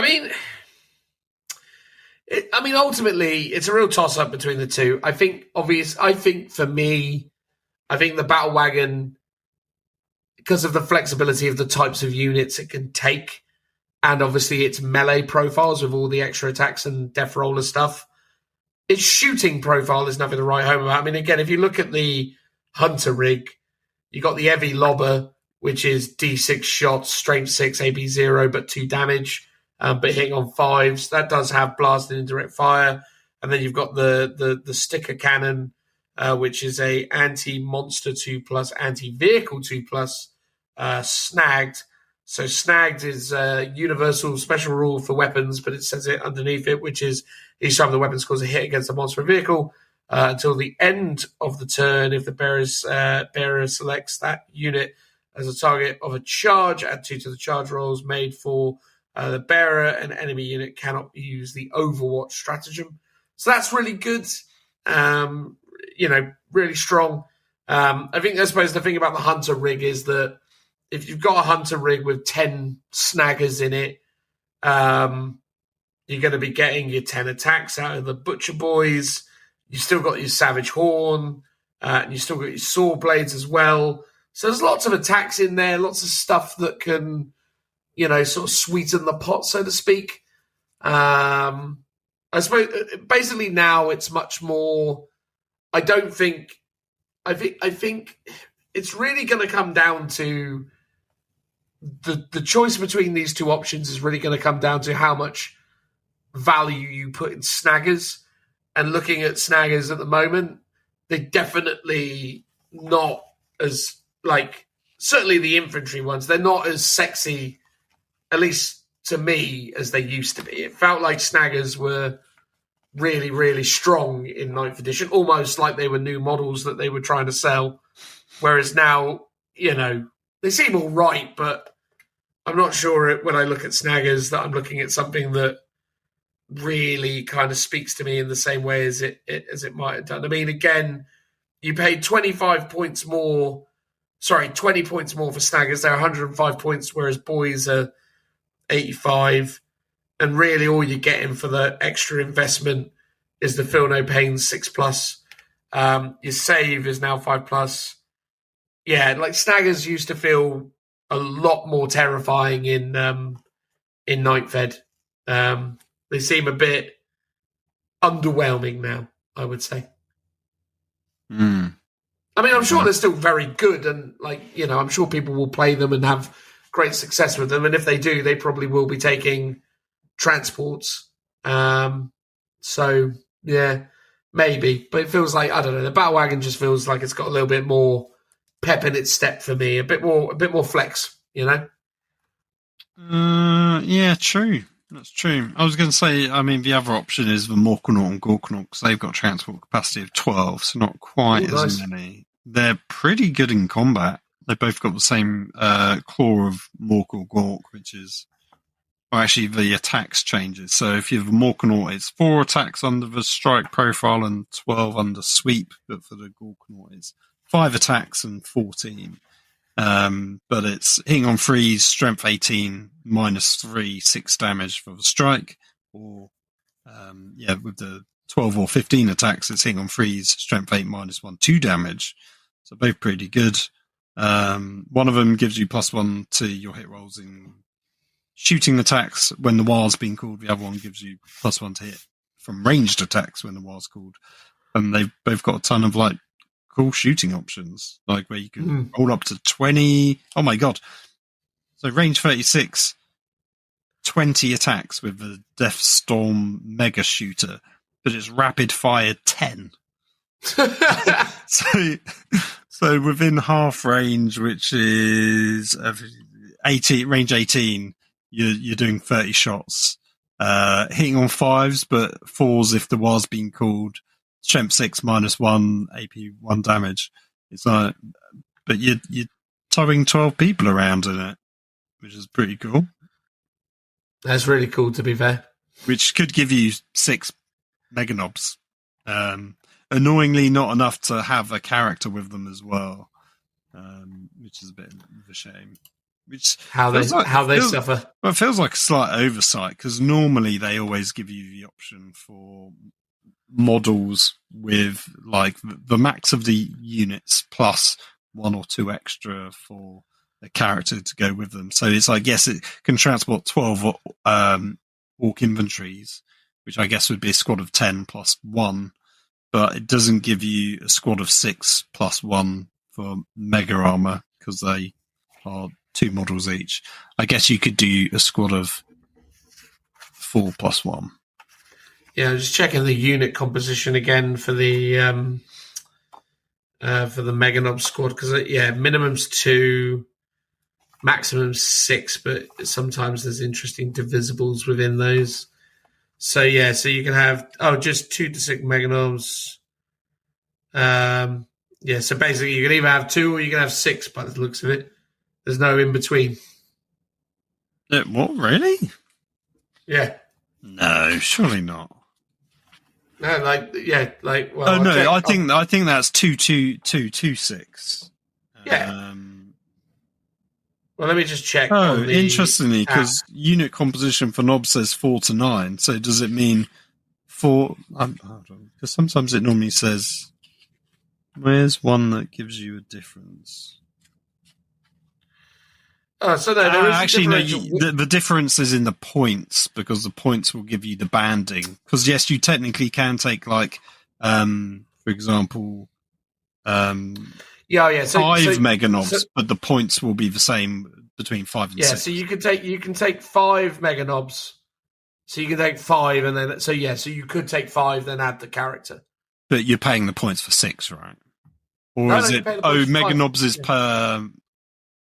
No, weirdly, it's 2, 3, 5, 6. Okay.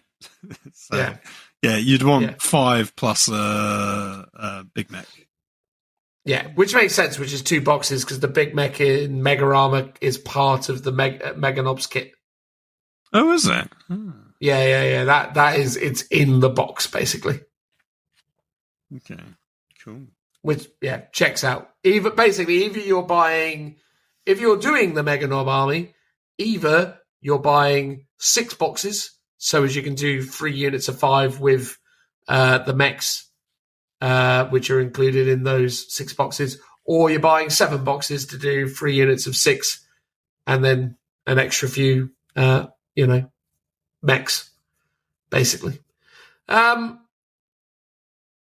So orcs, look, I mean, in summary, in terms of orcs, I feel like it's interesting, isn't it? Did I see anything in there that really evoked that kind of mad, crazy flavor that we're used to with orcs? No, not overly, but it didn't necessarily feel bad in the sense that there's a lot of characters still in it. Orcs are still fun. It's a beautiful range of miniatures.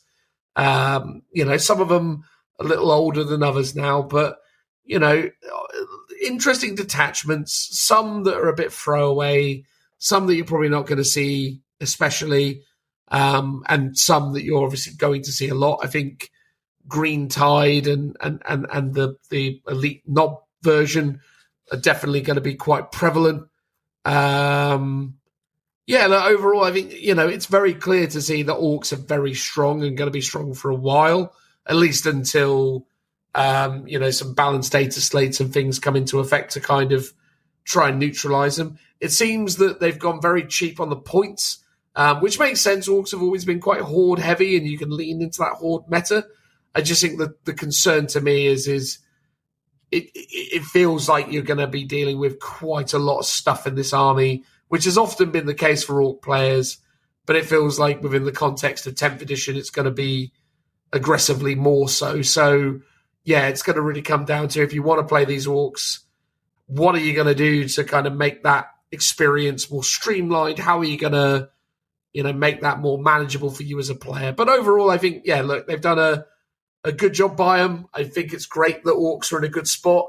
I think it's really good for the overall game to see more orcs on the tabletop, because I think they're a beautiful army that need to be sort of celebrated more.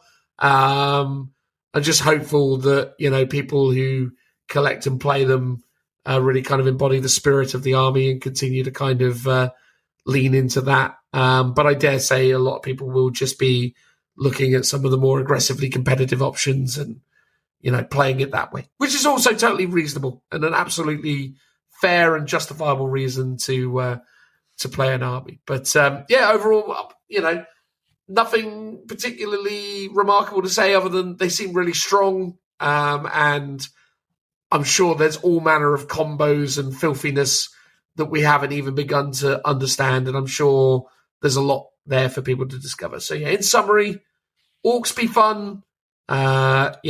This book seems really quite competent.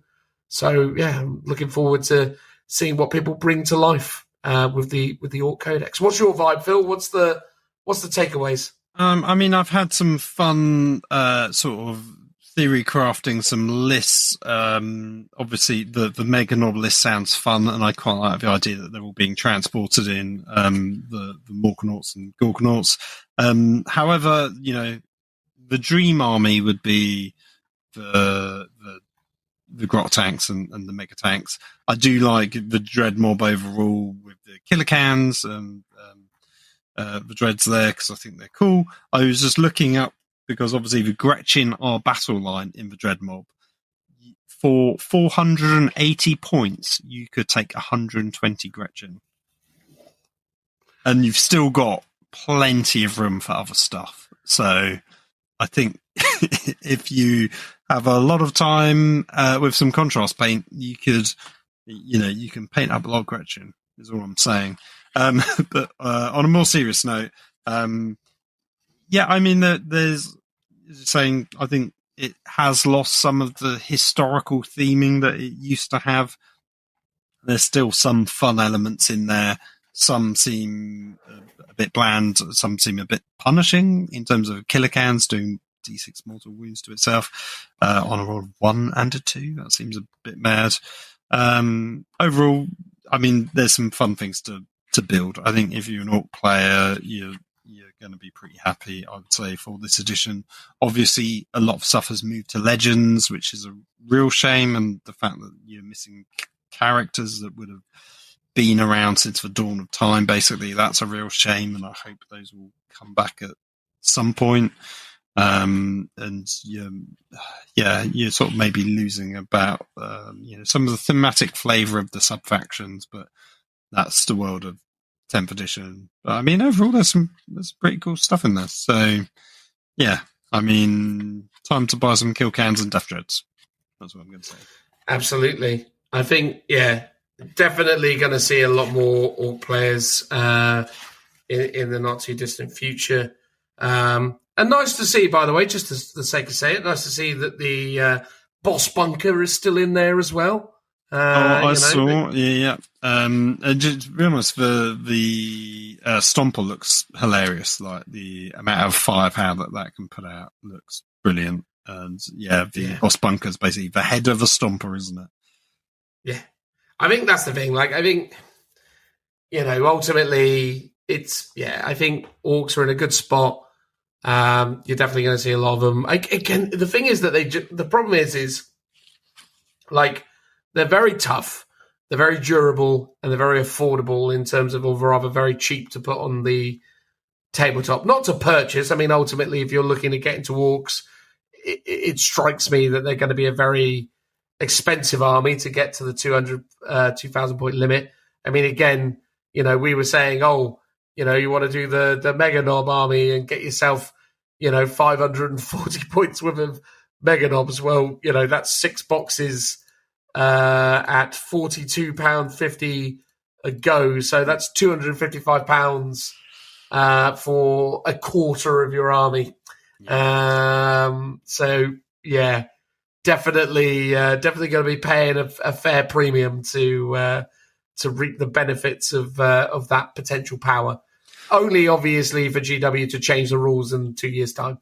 So, likely, but the price has to be paid if you're going to be a metagamer.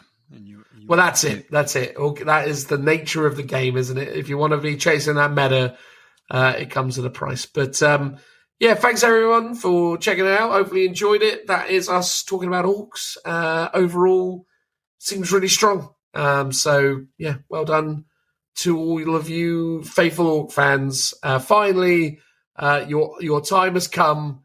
Like the grots that we talked about earlier being put into their killer cans. Now it is time for you to rampage and murder all those that used to stand before you in your wonderful new refreshing world where you are powerful once more. So with that transitional noise.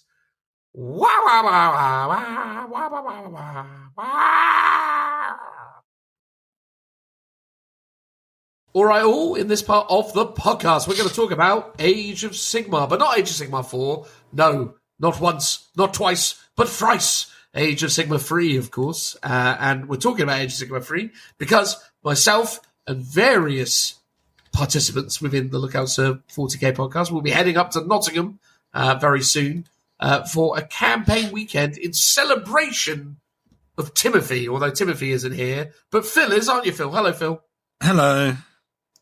Hello, Phil. And also, in addition to Phil, we also have Richie. How you doing, Rich? All right, boys. I'm happy to be on here again to talk about some AOS. Yeah, you love AOS these days. I mean, you've forgotten the rules, but you love it. I have forgotten the rules, but I know more of the rules I've forgotten than what I've learned of the 10th. That's fair. That's fair. You're further along in the AOS free journey than you are behind in the 40k one, I suppose. I think it's about right, yeah. Yeah, that makes sense. That makes sense. Logical. So we're going to be going up to Warhammer World and going to be playing some AOS in a not tournament, it's a campaign setting, right, Phil? Yes, I think it's called the Twin-Tailed Crusade. Yes, it's all to do with the big comedy thing, isn't it? Exactly, the thing that's happening in the books right now. Have you been keeping up with any of the things that are happening in the books right now, Phil? Do you know what's going on? Not a sausage. I read the first book and really enjoyed it, and then I was about to start the second, and then I've just sort of gotten sidetracked with other things, and now there's a million books to read, so I'm quite far behind. There is, quite an ample quantity of them. Richie, have you been keeping up on the events of the Twinned Comet? Absolutely not. Well, there we go. So, ultimately, I know that I believe somehow it involves the return of the Skaven. Eventually, I assume that's the thing. That's what I'm assuming from the awesome teaser trailer. I'm assuming it involves the Skaven returning, and we're going to get a cool for listeners who have missed my dulcet tones. I'm all about Slaves to Darkness, and we're going to get a kick-ass new character in like the last book of this era of AOS. So I'm quite excited for that. There's a really cool character, to be fair. I think it was one of the characters though that really kind of drew my attention to the weirdness that they used the same color scheme as Black Legion for Slaves to Darkness. I feel like they definitely need to be more experimental with the color schemes of Slaves to Darkness when it comes to the main one. Maybe they'll do like what they've done with the Stormcast Eternals, and move away from that beautiful gold scheme and come up with a Slaves to Darkness equivalent to the new earthy silver that they're using. Well, my slaves. Well, as you'll know, Dan, my Slaves to Darkness don't use any of the gold. No, I painted mine around the concept that they were. I was inspired by like the ring wraiths and like Saruman's armies from Lord of the Rings. Oh, I just wanted really dark armor with rough metal pieces. I didn't want like ornate gold or anything like that. That's fair. Well, yeah, so it's going to be finished off with some Slaves to Darkness, which is super cool, and obviously the Dark Oath as well. We'll talk in a bit about what we're taking to the event, but are you teaser Richie, are you going to be bringing any of those Dark Oaths with you? It all depends. The intent is feasible because I'll have about 4 days to paint the minis. Well, there you go. You'll be able to paint 700,000 points of them in that time. I mean, I've pre-ordered the box, and the box arrives literally the week before the campaign weekend. So I'll have that weekend, or next weekend, which we've just decided is when you're going to reteach me the rules of the game. Yes, I will. I will refresh you on how to play. So, I guess we'll see. I'd really like to take some of the Dark Oaths because I'd like the idea. I don't want to get too into the campaign weekend mechanics, but we have to take a 500-point army, a 1,000-point army, and a 2,000-point army, and I'd like the idea of them making up like the 500-point element. That's when because I'll get more models in for one thing, but that could be cool if I can get it painted in time. I mean, it'd be really nice. I believe too, to be fair, but it will be really nice for you to be able to use the rules for an event before those rules become utterly worthless. I mean, it's quite nice, I suppose, that the Dark Oath box that they're giving you or selling you, they didn't give it to you. We're not that popular. I wish they gave it to me. Exactly. But it looks like it's a paperback, right? So it's a more inferior tome in that sense. But at least you'll get to use the rules from it, I suppose. It's a supplement to the Slaves of Darkness. Fair. Which I do have. I do have the fancy Slaves of Darkness one that came in the Slaves of Darkness box. Ooh. I did buy the Slaves of Darkness box when that was my entry point into AOS, was buying that Slaves of Darkness box because it looked awesome. Yeah. Well, yeah, so there you go. I feel like you have to do it, Rich, because, again, these rules that you have purchased, either for, a nominal fee or a substantial one, is, they're only going to be around for another, month at the most, so you may as well get some use out of them. I still have a one very large mini to paint for the event, though. Oh, yes, of course. Well, we'll get into that in a bit. We want to talk about how the event works. So it's a campaign weekend. Now, we're really excited because Warhammer 40,000 campaign weekends have been a mixed bag when it comes to Warhammer World. I'm reliably informed by these two gentlemen that they attended one of incredible significance without myself years past, a fine event with all sorts of incredible things going on, or at least we were made aware of it. I can't remember what the story. I went to it. I think it was. I went to it with Spike. Oh, it was you and Spike. I thought it was you and Phil. Spike and I went to the. No, Phil came to the second one. Yeah. Which wasn't as good. Yeah, we had the one that one was the second one. lifted from the White Dwarf campaign. Oh, I went to that one as well, didn't I? Yes. Yeah, so we went to the same one. Richard had gone to both of them. Or did you get to go to the second one as well, Richard? I've done all three of the previous. I don't know if there's been a fourth one for 40k, but I definitely did the first three, and the first one was brilliant, and the second and the third one weren't quite. They were like a two-parter, and so by nature of that, the first one wasn't that great. Neither was the second one. But I think this is the thing, isn't it? Oh, sorry, Phil. I was going to say, the times we have been there, they've had the AOS ones out on display, and people were talking about it, and that looked phenomenal. You got a map, you had to mine for resources, you got little tokens and stuff. There was a whole sort of thing you had to do that just seemed a lot more interesting and fun than the stuff we ended up doing for the 40k one. I think this is it, right? They really make it seem like the AOS campaign weekends are something special, and that's why I'm very excited about this, because again, the bar seems to be set quite high. So I am really eagerly anticipating seeing what it is that we get to experience, and what it is that the team at Warhammer World Events is kind of bringing to the table. Again, I won't allow myself to hope too much, but I am optimistic that this is going to be a pretty fun weekend in the general sense, but especially from a kind of gaming perspective. And yeah, they've not really spoken extensively about any kind of particular kind of unique mechanics, but they have, as Richie has already said, given us a criteria where we need to essentially arrive with 3 different army lists. So one for 500 points. Did we get to the bottom of the 500 point thing? Because we're using because the app doesn't support 500 points, but there are rules that basically speak to what army composition is required at that point ratio, correct? Yes. From what I remember, you guys were convincing yourselves that you only had to take one battle line unit. Yes, that's right, yes. when there's no real official rules right now for this version of the game. I'm going to put the caveats in before you say I'm wrong, Phil. Okay. Which is currently, as far as I'm aware, for this version of the game under this competitive rules pack, there is nothing for less than 1,000 points. So 1,000 points rules that you have to have 1 hero and 2 battle line. However, Phil has there is an alternate take. Yes, yeah. So I think it's in the core rule book. It has 500 points, which I think has the 1 hero 1 battle line.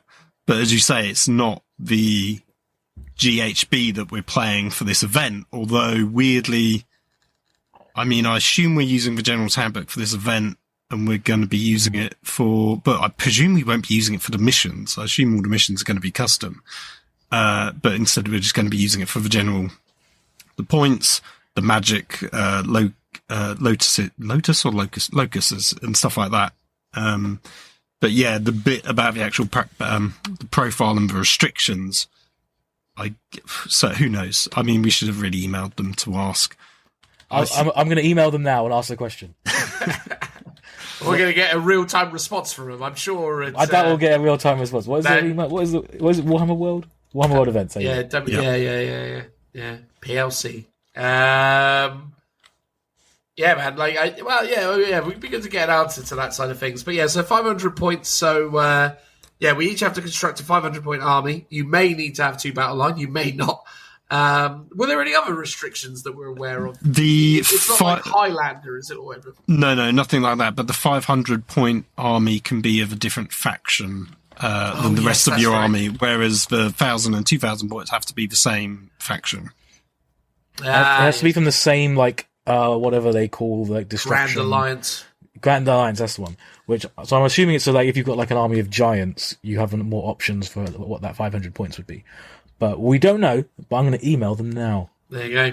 Fine clarification of all these points. But so for a long time I had speculated that my 500 points was going to be made up of Gloomspite Gits, and then I was going to use the Rabble Rouser Army of Renown or Regiment of Renown within my 2,000-point army as a means of getting those Gloomspite Gits into my Iron Jaws army once I'd sort of moved up in terms of points ratios. As it is, I've just really struggled to find the time to paint all of those goblins. So now I'm just moving forwards with a pure, Iron Jaws army from 500 points all the way through to 2,000. At the moment, my 500 points of Iron Jaws is looking like a wizard. So probably one of the most beautiful sculpts in all of AOS, the shaman for the orcs with the big plumage on the stick. And he's going to be joined by a unit of brutes, a unit of gore grunters, and that's not what it is. It's 2 units of brutes and a unit of the new skeleton-faced geezers with massive Bobby Knocker style ball and chain craziness. So that's basically going to be my initial 500. Richie, have you any idea what your 500 is going to be, or is it just going to be Dark Oath something? So assuming I don't get the Dark Oath painted, my 500 points will be a squad of Chaos Warriors, a unit of Chaos Warriors, a unit of Chaos Knights, and an Exalted Champion. It's a beautiful 500 points right there. That is 2 battle line. I can be more flexible. If I find out we only need 1 battle line, then I'll probably take... I'll swap out the Chaos Warrior. I'll definitely take out the Exalted Hero, and I'll take out one of the units and replace them with a unit of Ogroids. Ooh, Ogroids! Because then I'll have enough points left over to have a much more interesting hero. So I could chuck in a Demon Prince, or I could chuck in the Lord on Karkadrak. There's a couple of different cool options I can do then if we only have to take 1 battle line, and I don't paint the Dark Oath. Lord on Karkadrak could do some real heavy lifting at 500 points. That is a powerful hero at 500 points, I'd say. Do we think the 500-point games are going to be 1-on-1? Or do we think we're going to end up doing 2v2, 3v3 or something? Because it almost feels, I don't want to say unplayable, but I can't see it being a particularly satisfying game unless we're going to have very quick games with it. Yeah, no idea, right? This is the thing, right? If they're going to pair us up with strangers, which I suppose every game is that, but, additional ones that you have to partner with. We've all gone with, because basically they sold 2 types of tickets for this event, didn't they? Order and everything else. Oh, God, they did, didn't they? Yeah. And was it everyone went everything else? Bar Garfield, everyone's gone everything else. Yeah. We're all chaos, destruction, and death, other than Garfield that is Stormcast. That's it. He's the outnumbered Order player. But I get the vibe. It's weird, isn't it? Because it feels like Order is a very heavily represented alliance. It's just that Stormcast are not overly represented within that. It feels like most of the time when I'm playing AOS, certainly at Warhammer World, I feel like I've mostly been playing against Order armies. Yeah, I would have thought so. I don't know. There's a bit of a mix, but it feels like out of all the orders, the most popular one, Cities of Sigma, that you'll be playing against. Oh, I mean, I really hope so. I love cities. I'd love to just play against nothing but cities armies the whole time. Not because I think I can beat them, but just because it'd be a lovely thing to behold. Yeah, cities are gorgeous. But I think more people it's weird. The army I've played against the most at Warhammer World is Fire Slayers. Everyone seems to have Fire Slayers. It's always Fire Slayers. I've never come up against Fire Slayers. I've come up against giants so many times. Count yourself lucky. I've literally and they drive me crazy because I run into them with my, big old hammer, and then they just stand there as an incredibly impenetrable anvil, and you're like, great, this is fun. This is wonderful. But yeah, no, that Lord on Carcatrack sounds like a great one to potentially go with. I have to be honest, I kind of almost don't want to take the wizard in 500 points because wizards in 3rd edition AOS feel a bit all over the place, but you never know. I mean, if we are using the magic-y stuff, I suppose a Merciless Blizzard could be quite funny in the context of 500 points is a bit harsh. Yeah, exactly right. Just go blizzarding things, it'll be fine.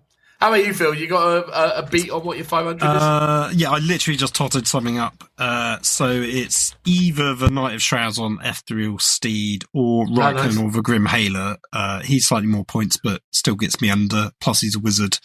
Plus, I think he actually does a bit more damage, so I might go for him. But he is named, so I can't then take a relic type artifact. And then two Hexwraith units. And that gets me, I think, 460, I think, something like that. Yeah, I think that's probably what I would do. That's the vibe. So you're going for that high mobility. Well, that's the theme of the army overall, and everything else that isn't them is woefully unoptimized. But basically, I've gone for the most point inefficient models that I could take purely to speed up my painting to get this extra 1,000 points painted up in time.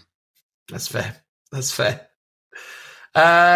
So then next there's the 1,000 point variant. We're all much more comfortable at that level because that's basically our AOS experience really at this point. We've just been making 1,000 point lists the whole time because we've always been playing in doubles games. So I think our 1,000 points are at least my 1,000 points is very similar, if not identical, to what I took to the doubles. A couple of months ago. Is anyone differing on that? Is anyone mixing it up? You going to try a different 1,000 points, Richie? Oh, I very much doubt it. I'll have the same solid 1,000 points and 2 additions to that 1,000 points. Fair. Actually, no. I'm talking nonsense. I am mixing it up because I want to take Varangard. Ooh, Varangard. And I'm tempted to include them in the 1,000 points as well. They're definitely in the 2,000 points. Yeah. But I am tempted to include them in the 1,000 points as well. You going for what's his chops the Eternal, or whatever it is? Oh no! Oh, Eternus. Eternus, that's it. Yeah. No, because he's part of Bellacor's mob. And I'm all about the Everchosen, and my 2,000 points will be led by the Everchosen. There you go. Well, we'll get to that when we get to the 2,000. And possibly my 1,000 points. It depends how many points. Oh my god! You're not taking him with 1,000 points. It depends how many points Dark Oath units cost. Mate, because in theory, I'll have 2 of them. I mean, I will never paint 20 Dark Oath warriors in 4 days, but we'll see. Mate, that's contrast magic, Dan. Yeah, contrast magic. No, but I have raised my game. As Dan can attest, he's seen my Slaves to Darkness on me. I've raised my game from just doing some cheap job to get onto the tabletop. I want them to look good too. And finally stepped up my game. Hey, no, it's coming together, man. It's looking all right. I think that's the thing, isn't it? It's like, yeah. I mean, I think that's always the problem with all of us is that, well, let's say Phil's weird. Dedicated, but we're I always find that I'm always paying on deadlines. So it's right now it's the same with like what I'm trying to do with the Iron Jaws. It's like, oh god, this is a thing. But that's interesting. I mean, if you could get, because how many points is he now? How many points is Archie on? Well, that's what I was going to say, because he's 800 points now. Ooh. So if Dark Oath units are 100 points each, And I've got no idea how much. I think the thing is with Archeon though is I just don't think he's good enough on his own. No, he. I mean, as we can attest, he is good.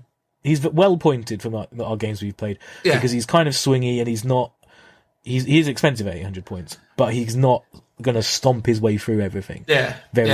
Not easily anyway. I mean, he can one shot a lot of stuff. Quite literally. But he's also one of the great essences of Sigma is that he is swingy. If you're going to use him as a beat stick, you will probably be disappointed. Yeah, totally. Because it feels like his gimmicks, where all of his different tools, his utility, massively amplifies the efficiency of the army, and that's really where his secret sauce is. It's not he is 800 points is a problem, but it's what he does to the remaining 1,200 that really kind of takes him over the top. I feel. It's his. He's got such great utility as a model. Like at first his like monstrous rampages look a bit daft and like they don't look as good as other ones. Yeah. But then you see what they can do. And from where they are, and the fact that when you remember, you can just do a monstrous rampage. You don't have to be in combat. Yeah. It's just a thing you can do at the beginning of every combat phase. Even your opponent's ones, it's like you can do some very cool stuff. Yeah, he's an interesting character. How about you, Phil? You pretty much sticking with your 1,000 points from the doubles? Yeah, I've not even considered changing it. I mean, I'll have some new units that I could swap out, but I feel like the 1,000 points, the initial 1,000 points is more optimized than the other 1,000 points. So I'll stick with what I've got. Yeah, I'm very much the same as well, in so much as I think the 1,000 points that I ran last doubles is really optimal, and I think it's just really good. So I just see no benefit in changing it at this point. So mine is basically Maw Crusher, War Chanter, and 3 units of 5 brutes.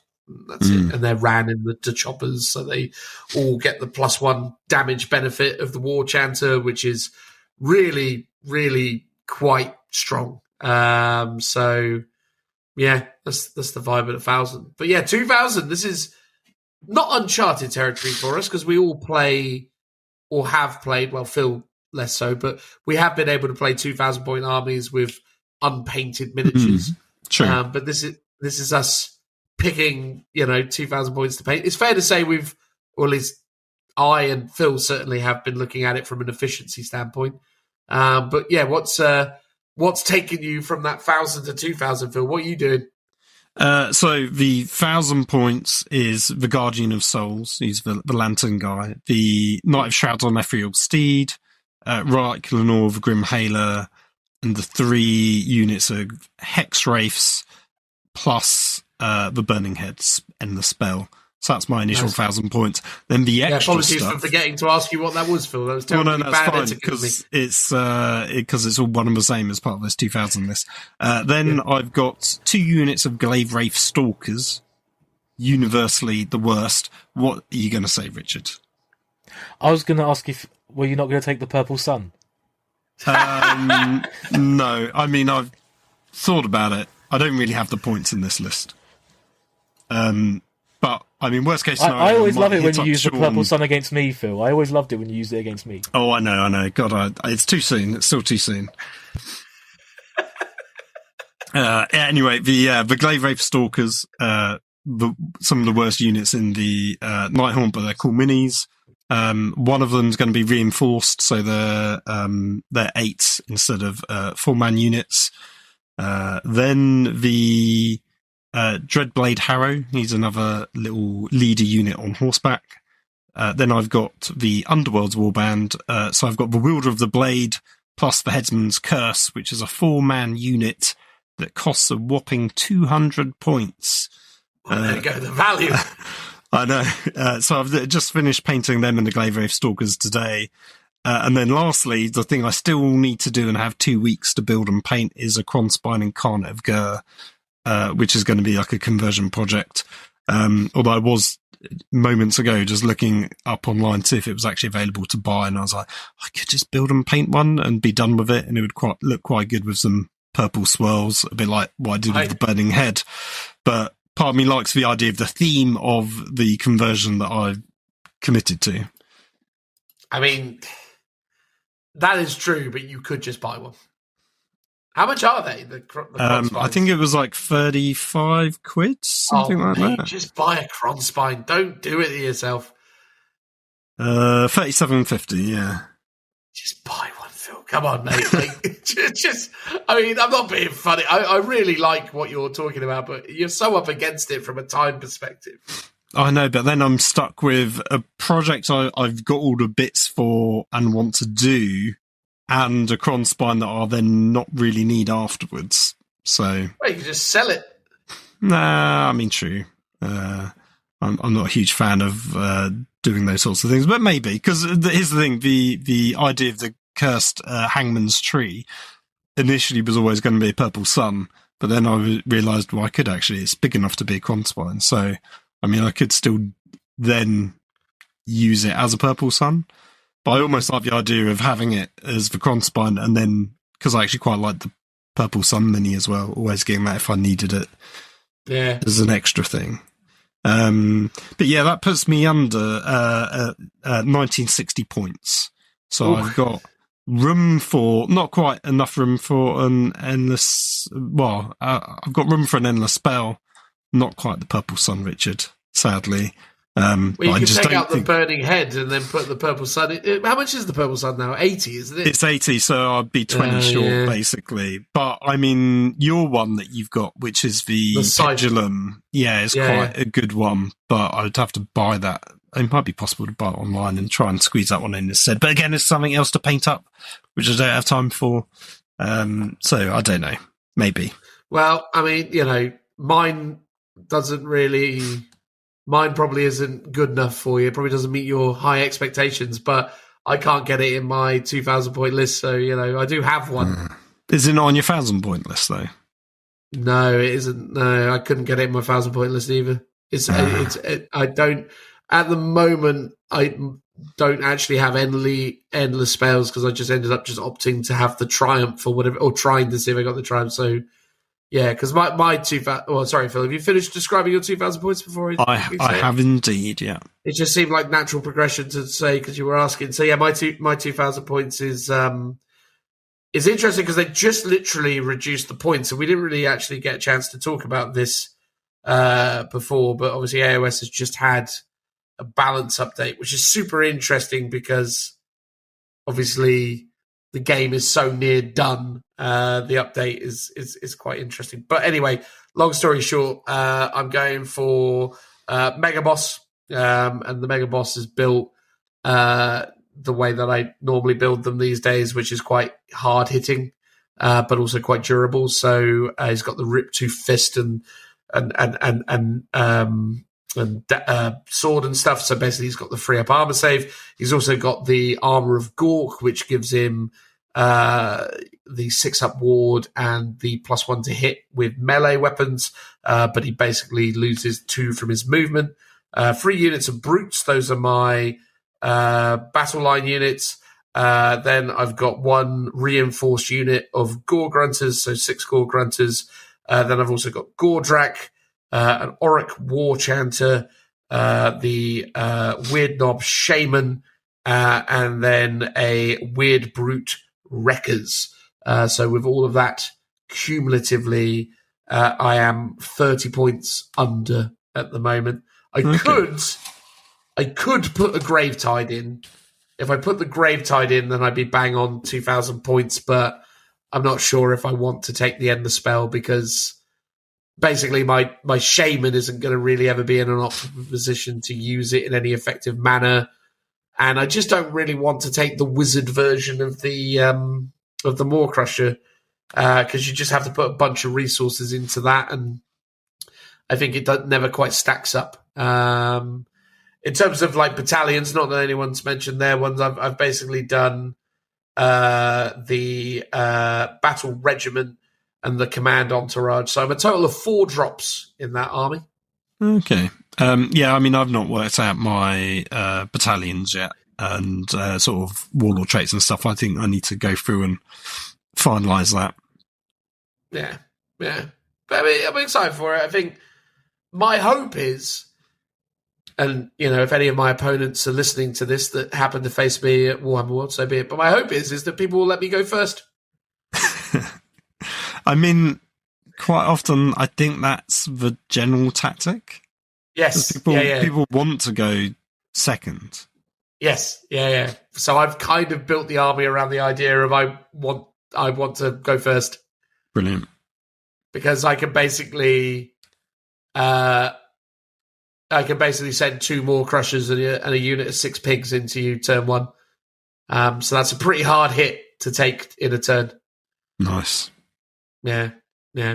Anyway, that's the theory. Again, I will probably lose every time because my experience is those wild turn 1 charges for the Iron Jaws never go as well as you think they will. But we will see. How about you, Rich? You got that 2,000 points locked down? Pretty much. It'll only change if I get some of the Dark Oath painted. Fair. At this point, because I've got it dead on 2K. Ooh. In whatever's this, a battle regiment? That's what it is. Yes. It's in a battle regiment, so it's 1 drop. Is it a battle regiment or is it the chaos variant of the battle regiment? No, because you can only have one. You can only have 1 hero in the Chaos Warband. Gotcha. Which is what I was running in the doubles. Yes. Yeah. So I took a sorcerer and a bunch of units, so it could be 1 drop. But my battle regiment, which is going to be 1 drop, has it's 3 heroes, Archaon, a Chaos Lord on Kargadrak, and a Chaos Sorcerer Lord. I then have 3 battle line units of a unit of Chaos Knights, a unit of Chaos Warriors, and a unit of Chaos Chosen, and a unit of Varangard. And that's 2,000 points. That nice. Varangard unit is... Have you played against Varangard, Phil? I don't know, actually. I want to say yes, but I'm not entirely sure. You'd remember. You'd remember. Yeah, maybe I haven't. Well, in the first game we played that, didn't I whiff all my dice rolls the first time? So it was like, oh, they're not that scary. No, you definitely didn't. I whiffed all the dice rolls. I was like, but I'm going to go again. Oh, okay. Oh, yeah, that's true. And yeah, you killed the thing, and the only reason why I was even able to deal with them is because you'd put them within 12 of the shaman from the Savage Orcs, the Bone Splitter masked shaman. Yeah, I'm just going to keep doing mortal wounds at you until you die or I die. Yes. Yeah, that worked. It was it was very tense because they have like a 4-up save against mortals. Yes, yeah. And it was very tense. Because I got rid of 2 of them, didn't I? And then there was 1 left on like... There's one left who didn't last much longer. God, that was so crazy though. Like that unit is just wild. They're expensive though, right? Like how many points are they? They are 280 points. Oh right, yeah, fair enough. At the end of the day, I mean, mate, honestly, they're pricey, but essentially they have each individual model has the damage output, or give a slightly better damage output than a chaos Lord on a horse. But they're a unit. It's a unit of Chaos Lords, basically. It is, yeah. It's and once per game they can attack twice. Oh yeah, God. They've got a lot of that gimmick in Slaves to Darkness, don't they? The once per game attack twice thing, or at least on the Chosen and the Varangard, I guess. So Chosen have it. There's an option to give it to a hero.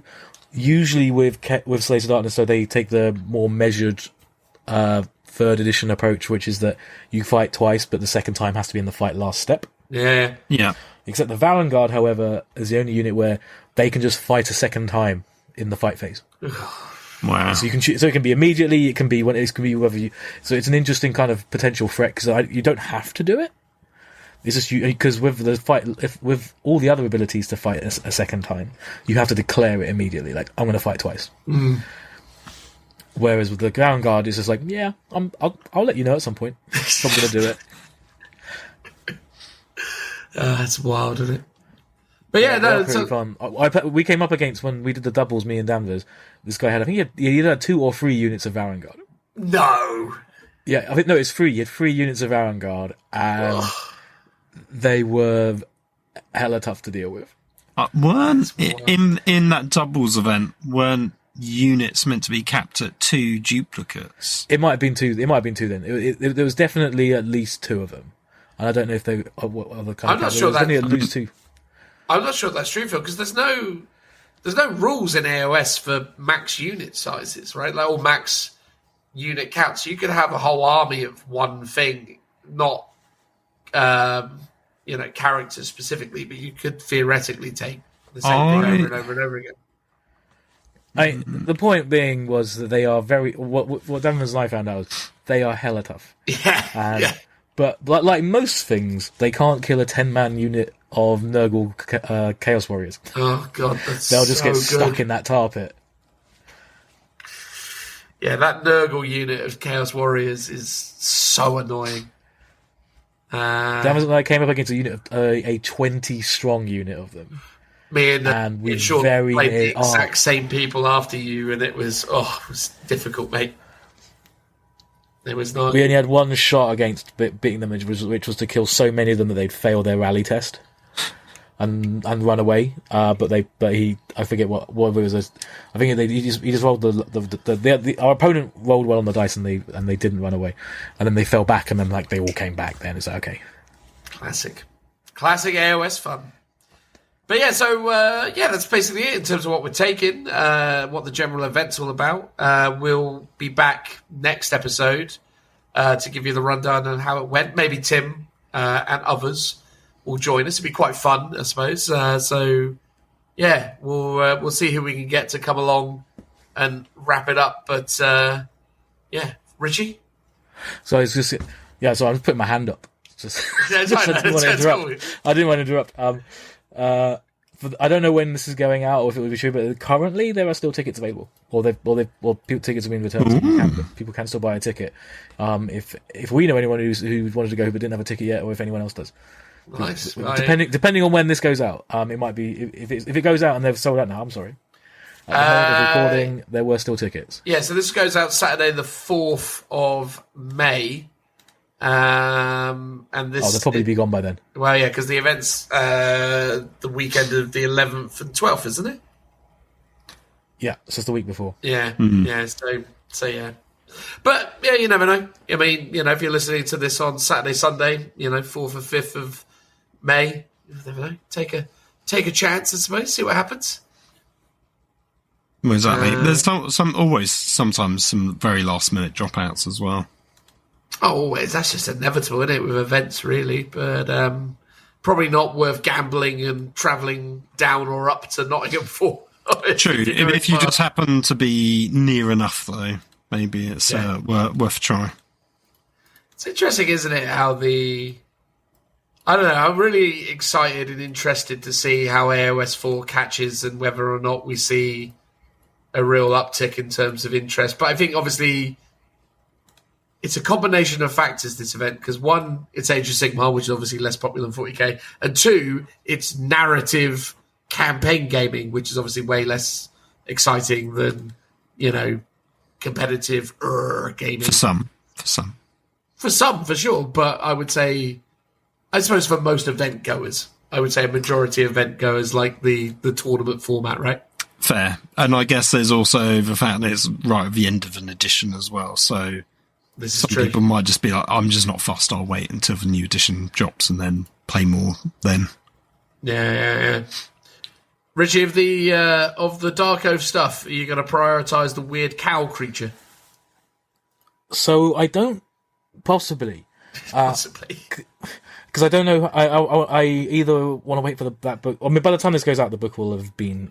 I will have the book by the time the people are listening to this, because that's when it will be delivered on that Saturday. Yeah. So from what I understand, there's an interesting mechanic for Dark Oath in that that kind of cow thing is a bit it's somewhere between a spawn and a demon prince. It's got some interesting rules, but it appears to be that Dark Oath characters, I think it might even be like the new kind of spawn creature going forward, because when a Dark Oath hero dies, there's a chance the gods will punish them for dying and turn them into that. Oh, really? Yeah. Yeah, that was in one of the ever reliable Warhammer community articles. Oh, indeed. Always a trustworthy source for all your Warhammer news. But that seemed quite interesting. So if I've got everything else painted before I get that box, I'll be flicking through the rules, seeing what the coolest thing is to take. But I might take I think either like just a unit of the Dark Oaks could be kind of cool because they're quite cheap. Most of my units are battle line are all 200 points. Yeah. Give or take. And a 100-point unit would be nice. The horses look really cool. As does I like the look of the chieftain on a horse. That's pretty cool as well. Yeah, there's some really nice models in that box. Well, I guess I'll look at the rules and see what it is. But yeah, the cow thing, whatever it's called, that does look cool as well. But it depends how that comes into play. Because equally, I might have to paint. If I take the more heroes I take, the more demon princes I have to have in my box. This is 100% correct. Awesome. All right. Well, there we go. Yeah, as we said, that's happening. So look forward to us talking about how that all went in the next episode. Cheers, Rich, for coming along. Looking forward to spending the weekend together, but also appreciate your time, mate. It's always good. And obviously, thanks, Phil, as well. Even though you do this all the time, we shouldn't not show the appreciation. Well done. Thank you. Nice to turn up as always. Exactly. Thank you, Dan. Thank you, Dan. Yeah, there we go. Good. There we are. The listeners won't be aware of this, but that is a very nice jumper that Phil's wearing today. The infamous shed cardi when it gets cold. Yeah. Oh, yeah, it's very nice. It looks very clean. I wouldn't believe it's in a shed that you're wearing that. Oh, I am, yeah. Well, I don't tend to wear it when I'm actually. I believe you're in a shed, Phil. That's not what I'm saying. I'm saying that just looks like that's a very like kind of cream. Is it white or is it off white? Is it cream? What colour is it? Probably a very light cream, I would say. What I enjoy about Phil in the shed is how sort of weirdly embarrassed he is of his shed, specifically his ironing board. He always hates it when you draw attention to the ironing board. Don't look at the ironing board, yeah. Don't look at the ironing board I'll now. just do this and no one can see it. Yeah. I can't not look at it now, Phil. Exactly. With its dot prints on it. It's a beauty. Anyway, look, there we go, everyone. That's that. Thanks very much. On we go to whatever it is we decide to do next. Transitional noise.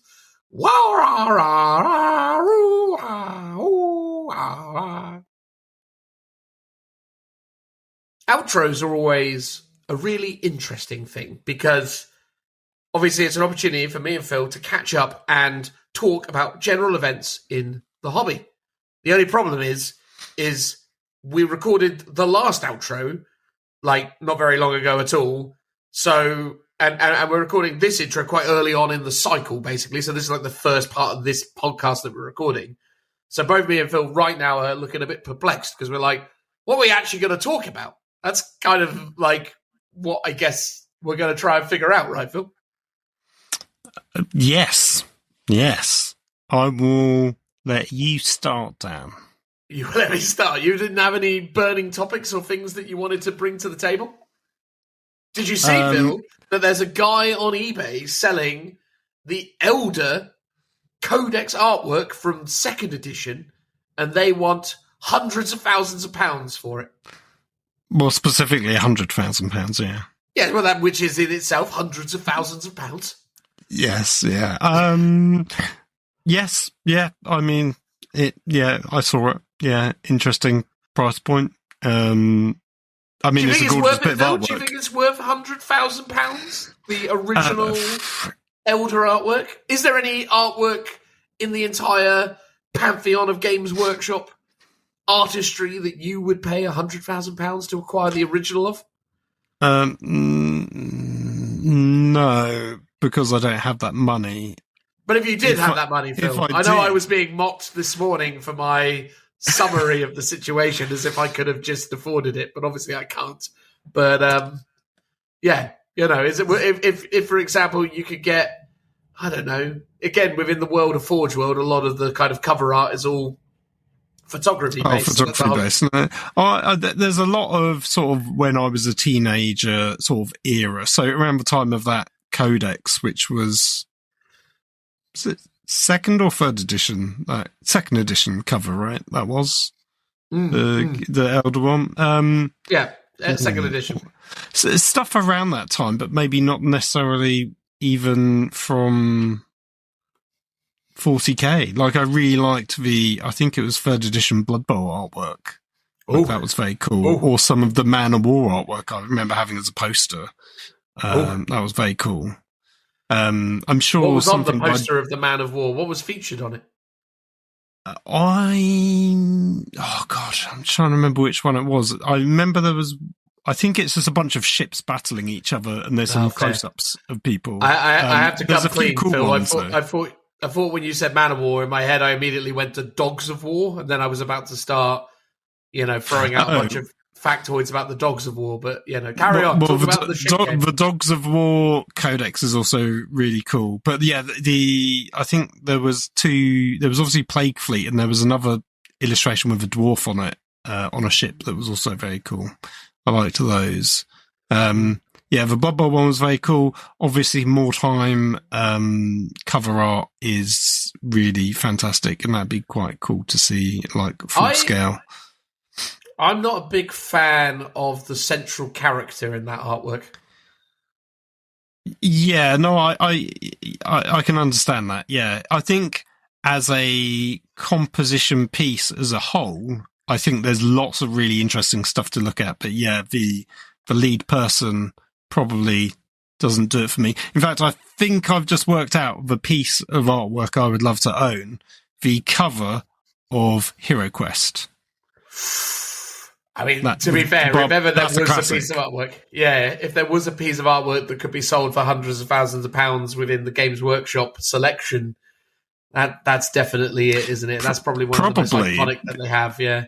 Yeah, I mean, I don't know if it is even technically theirs, because it was MB Games in the UK.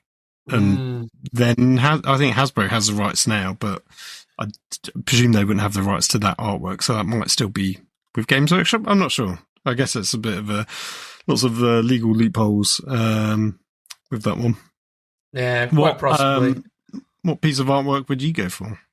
Well, I have to be honest, of all of the artwork, probably the most iconic piece that really resonates with me is that second edition Elder artwork. Like, I think that, to me, is kind of quintessentially like 40K. Like, that was the first codex that I ever owned. It was, just a really iconic piece of art. But yeah, I'd say that I definitely like a lot of the old Mark Gibbons illustrations of Aspect Warriors. I mean, if I'm honest with you, probably the piece of artwork that I would love to own the original of more than anything is Mark Gibbons' illustration, pencil kind of illustration, black and white, of the Elder Warlock from the olden days. So it's a warlock in a kind of sideways pose. He's holding a hand out in front of him, in which he's kind of holding some kind of ethereal magical energy, and then his cloak is kind of wind swept forwards as he's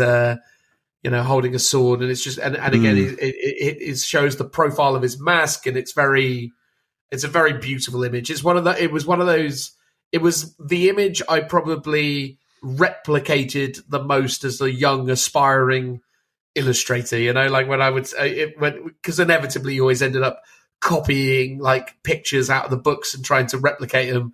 That was the piece that I probably drew and referenced and came back to the most.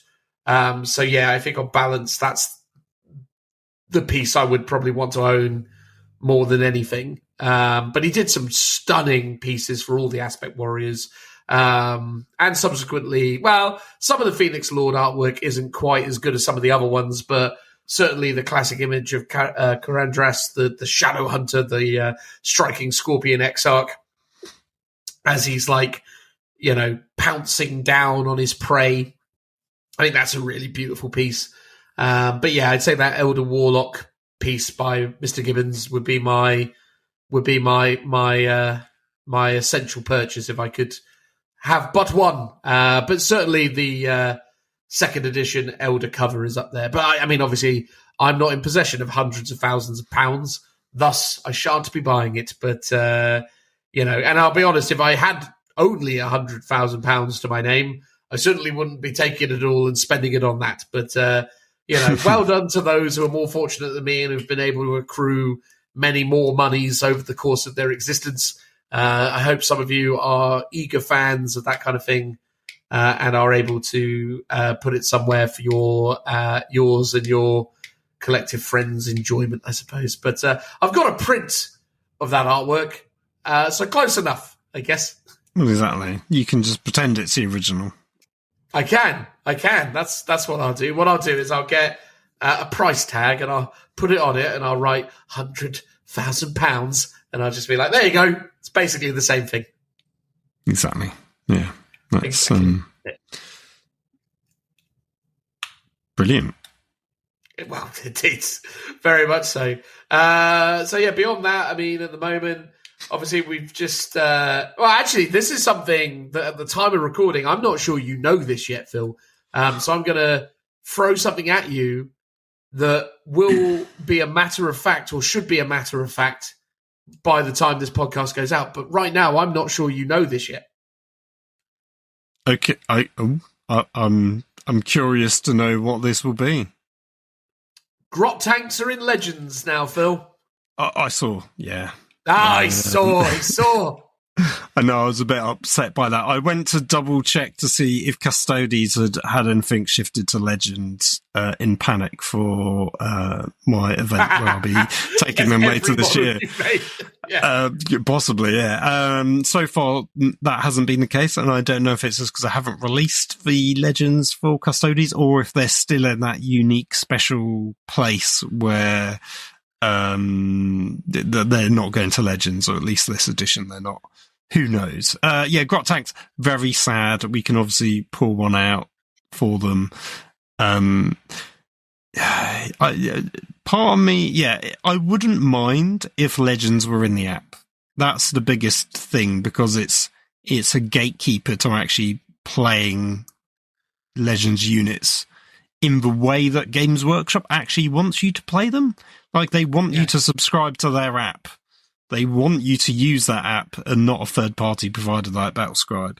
Yet they make it really difficult to want to do that. Or you know, alternatively, when I went to the last event, I was like, I just want to use the app because it's actually quite handy with the command bunker option where you can just view stats. I actually think the command bunker feature is much more intuitive and easier to use than the sort of the preview option that you get in Battlescribe. So I actually think it's really good for that reason. But because of that, I was like, well, I'm not taking any Legends units because they're just not in the app. So yeah, I think Grot tanks are going to be my alternative 5th, maybe 6th or 7th if we ever do that army, basically. I mean, that's the way forwards, mate. Embrace that, you know. It now becomes your 5th edition / 6th, 7th edition force. I think it's the way forwards. Well, exactly, yeah, because it's, I mean, it feels like with Legends that they might support them every edition. Like, I mean, I'm sure there probably are models that aren't in Legends because they have just stopped being supported completely. Like, really old models, maybe. But it feels like everything since 8th edition that has ended up in Legends has stayed in Legends since then. Although there are some really obscure ones like the Talon Rough Riders, the I want to say Muntkai, something like that. The ones where they're on the weird, like little dinosaur riders. Because they're like this old Forge World Talon unit. They weren't in Legends originally, and then they got added to. They then got a data slate added into the Forge World, like Imperial Armor PDF in 8th edition, and then I would assume would have been in Legends ever since. But I don't think they're in there. So maybe, yeah, this stuff will disappear next edition because they're like, well, it's old enough now. You don't deserve any support whatsoever.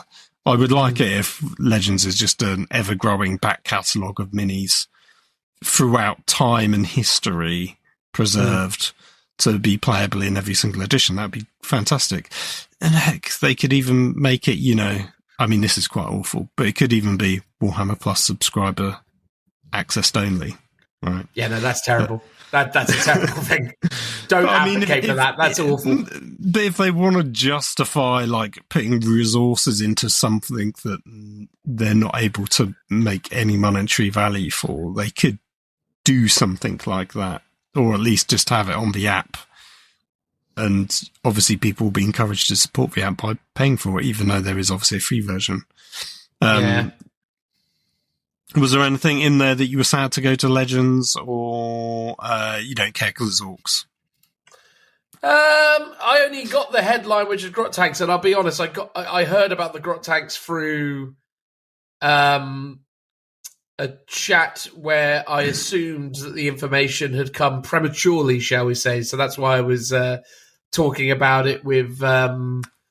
it's on the website, but they just haven't announced that it's on the website, basically. I think from what someone else said, it looked like everything from Orcs bar, I want to say the Stomper, was on there. Basically, one thing was missing, but everything else is in Legends. But what was odd, it was in its own specific Orc Legends PDF for the points, and not in the Minotaurum Imperial Armor Index. Oh, okay. Or it was in both, one of the two. Yeah, I've just got to the down. Oh, yeah, Legends Orcs. Okay, what's in here then? Maybe that's the stats that they've moved across to there, because they're now no longer going to be in the app. So we've got Cannon Wagon. Okay. It's a Red Gobbo, of course. Pain Boy. Oh, interesting. Pain Boy. Fair enough. War Tracks. Yeah, fair enough. If anyone's still got those, then fair play. Scorchers, similar deal. War Buggies. Big Guns. Big Guns is an interesting one to see move across, but fair enough. So Death Copters. How are Death Copters in Legends? Is it an older version? It must be. I mean, did they change the name of Death Copters without anyone Let's noticing? have a look in the actual app. Kill Crusher. The regular one. Data sheets. Oh, the Death Roller Battle Fortress. That was a classic. No, Death Copters are in there. So okay. Well, it must be a reference to some very specific type of Death Copter then. Quite possibly. Fighter Boomer's gone in there. Interesting. Attack Fighter. Lifter Wagon. Grot Bomb Launcher. Big Mech. Really? The Big Mech's gone in. Wow. So it's Death Copters with big shooters specifically. Oh, apologies. But it's a bit odd. Big Mech on Warbike. Okay, fine. Boss Sag Struck. Mad Doc Grotsnick's gone into Legends.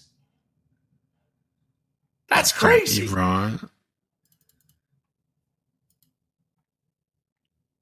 Oh, he's an old mini though. Yeah, still though. Mad Doc Grotsnick. I guess anything that's going to be vaguely fine cast. Yeah, Knob with War Banner makes sense. That was always a...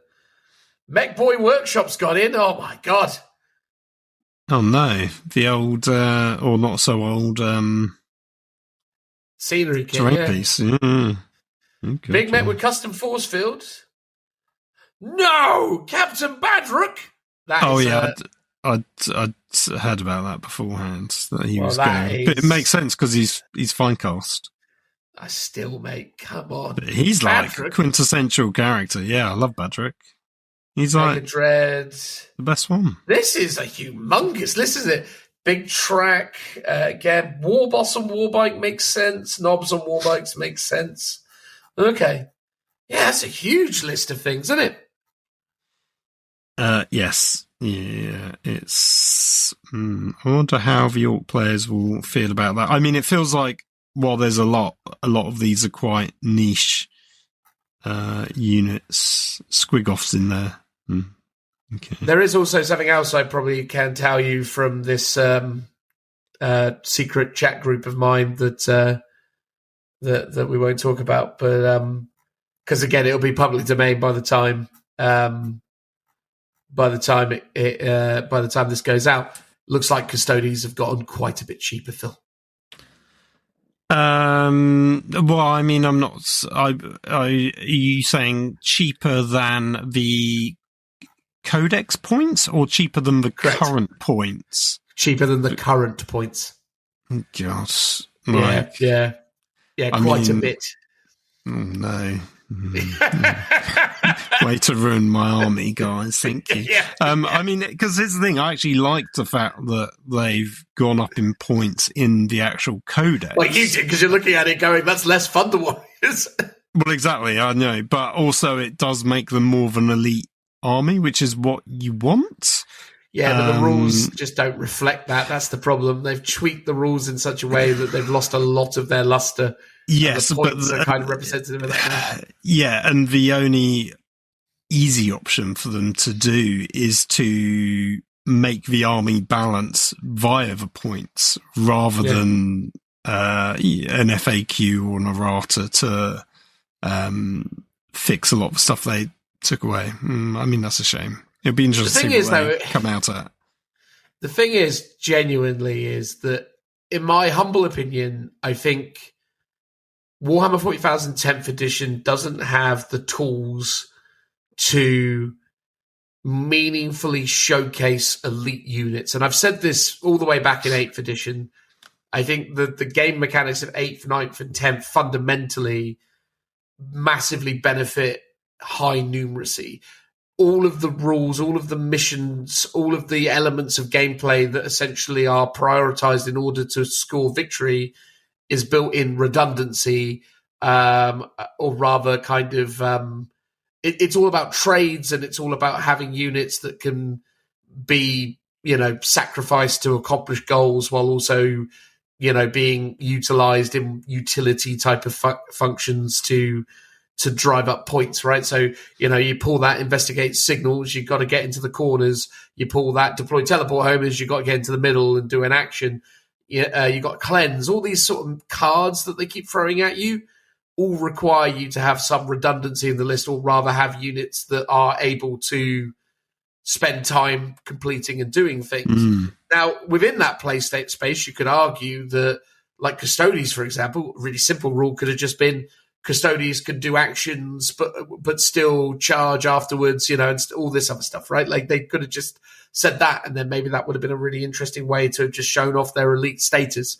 But obviously what they've done is they've gone, no, because it's just not how our game plays. Also, we'd like to sell more models, so we're just going to make it that you can probably get like a third more Custodes into an army than you've got previously. Or at least that's the ratio that I'm hearing, is that, it's quite a bit cheaper. Yikes. I mean, hopefully there'll be a balanced status slate between now and September, and give them back some rules and their points can go back up. Yeah, they ain't having it, Phil. It's probably only going in the other direction. They're probably only going to go cheaper, because apparently Orks are the same as well. Apparently Orks have gotten a little bit cheaper also. 40k just isn't a game that is played like how it used to be played. Like, armies of 40k, first of all, barely look like armies anymore.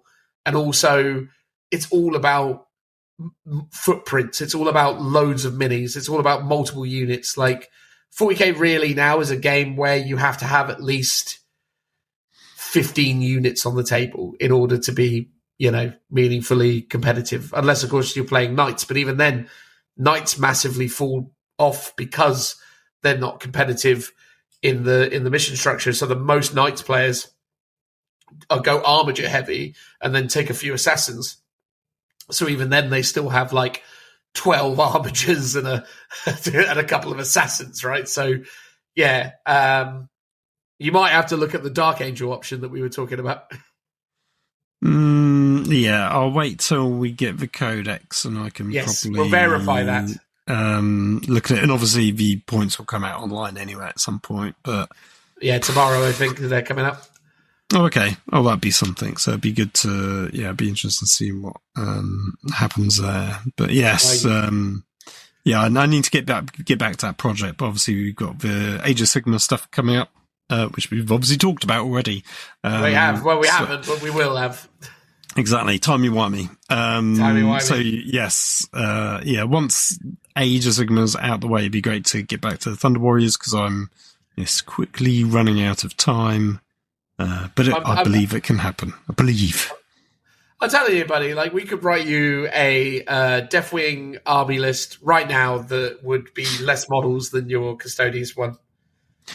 I'm sure you can. The problem is it won't be WYSIWYG, and that's what it needs to be, unfortunately. Why wouldn't it be WYSIWYG? Because I've done it WYSIWYG to Custodes units, and also some are literally in what is a Terminator armor, and then some are in power armor. So I don't think it will fly. No, it would do. You do the ones in Terminators as Deathwing Knights, and the ones in power armor as Deathwing as just regular Terminators. I mean, worst case scenario, I'll do that. I think the easiest solution will be just to take some Land Raiders. And I'll just use that to bulk up the army, which is... You'll fill up on bread. Exactly. That's my tactic, because I was like, I think that should be doable. I've got some ideas for colour schemes in my head that should be relatively quick to do, and do a nice sort of grimdark vibe for the metals. I want to like experiment with some stippling. When was the last time, Phil, actually, that you properly sat down and did a tank? It feels like an age since I've last seen you smash out a new tank.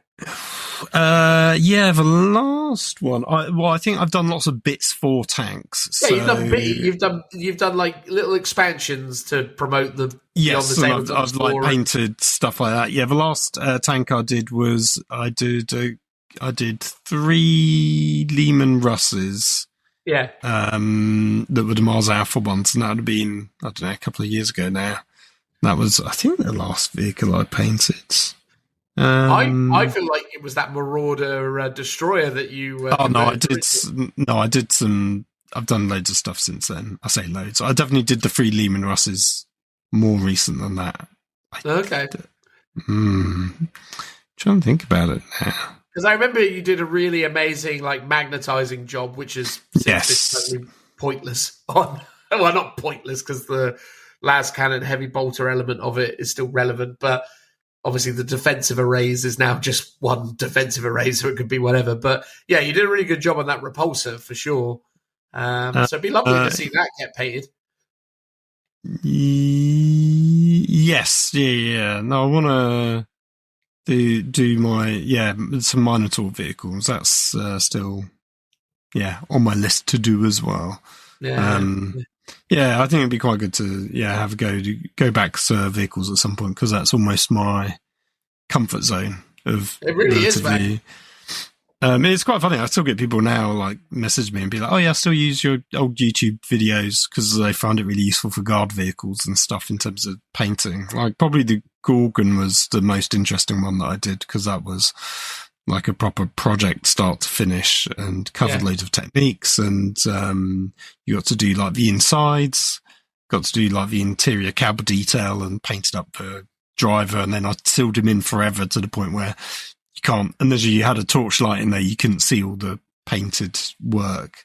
But there's no way to like have heavily documented it on YouTube. Right? Well, exactly. That's sort of. I mean, in part, it was for myself to know I'd done it, because that's what I'm like, and I think a lot of people are like it. It's like, you know, when people complain about the people complaining about the Rogue Dawn not having a bottom, and it's like, it's just a toy model. Why are you so bothered?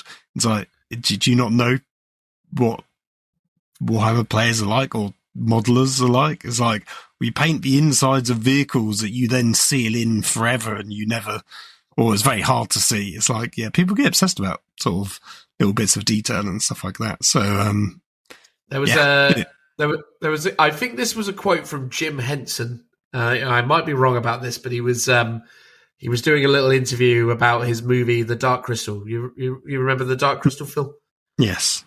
Skeksis, whatever. Anyway, so he did an interview about it, and he was talking about the world that he had built and the idea that he had created all of this scope and scale. But he said, but we don't really talk about that in the film, because the audience doesn't need to know that, but they need to know that I know that. That's important. And I feel like, in a way, that sort of encapsulates what you're saying is, No one needs to know that the cabinet is beautifully painted with excruciating levels of detail, but I need to know that it is. Well, exactly. And ultimately, you're doing the projects for yourself most of the time. It's like, yes, it's nice when people compliment you and what have you, but ultimately you're doing it for you. And I'd much rather take longer to do something, but paint it to a standard that I'm happy with, which is why I sort of hate sometimes, a bit like now to an extent, that we have deadlines to do stuff. And it's like, I feel like I'm cutting corners to get something done for an event.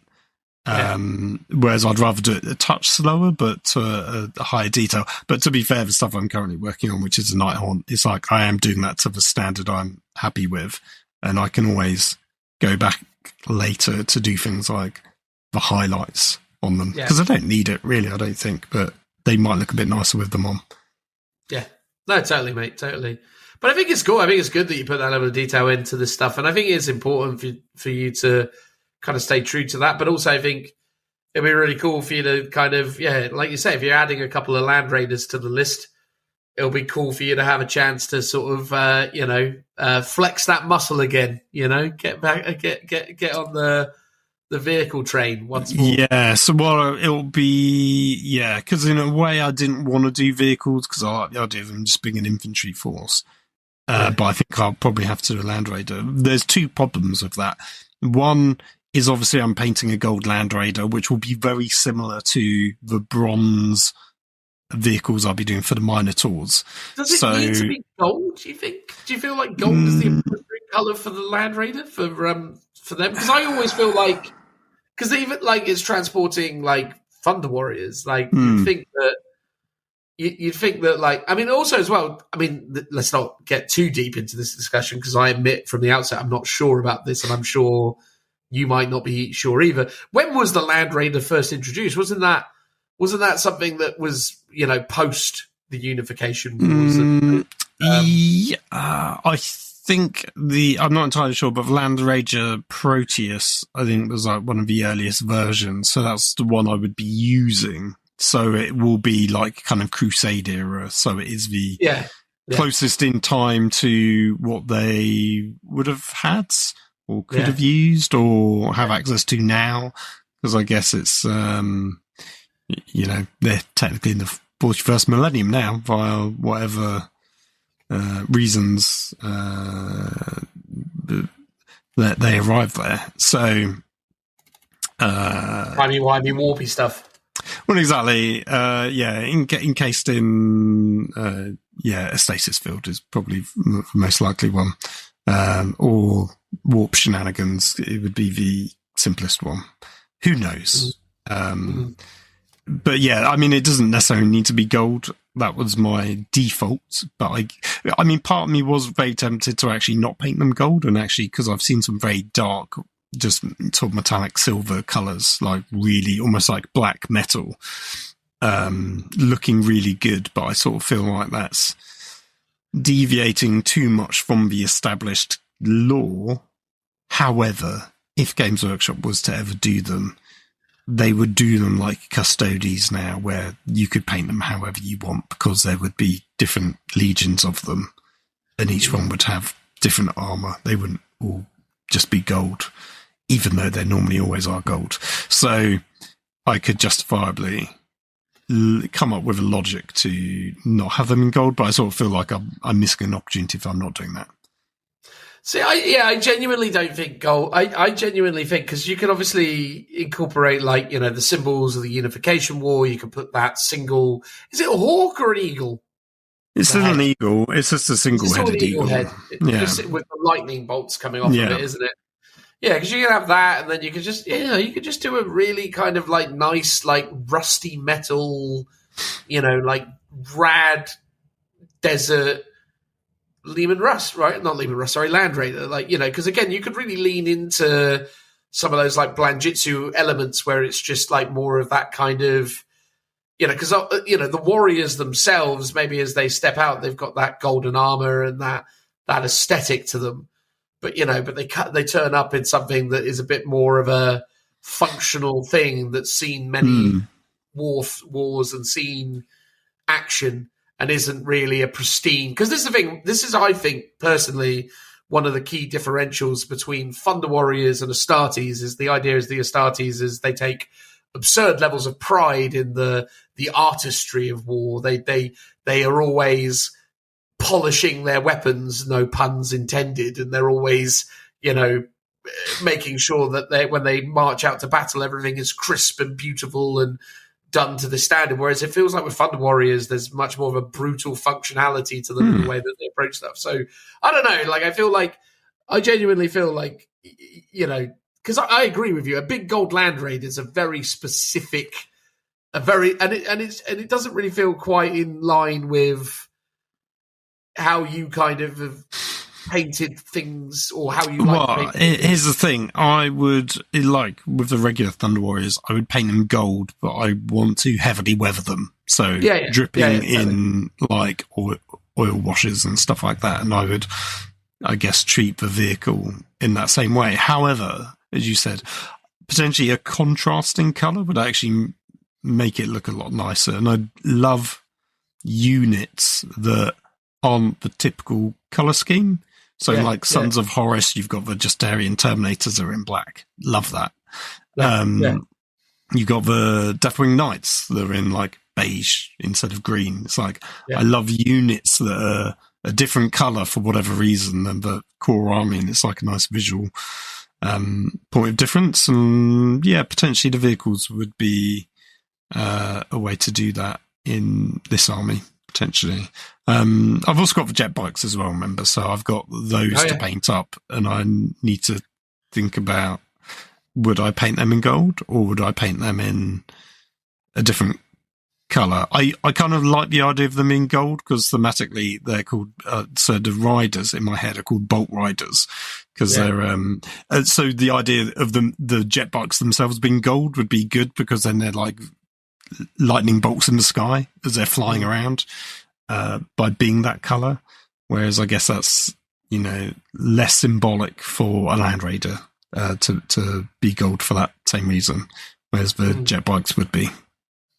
Yeah, potentially. I suppose if you maybe leaned into more of a white color scheme for them on that same logic, I suppose that'd be quite interesting. I think that'd be quite a cool visual to have. Obviously not a pristine white by any stretch of the imagination, but, something like that might be really interesting to add those little touches. Because that's the thing, isn't it? Like the thing with Thunder Warriors, and I know we've had this conversation a few times, but Thunder Warriors are more these kind of warrior kings, aren't they? They're these brutal but ultimately very expressive warriors that, are big and powerful, but really, and utterly brutal, but just really happy about it. They've more in common with orcs than they have with Astartes in weird ways. They're not quite as single-minded, let's say, as orcs, but they are definitely they definitely love fighting. They definitely love killing stuff. But no, man, I think that's super interesting.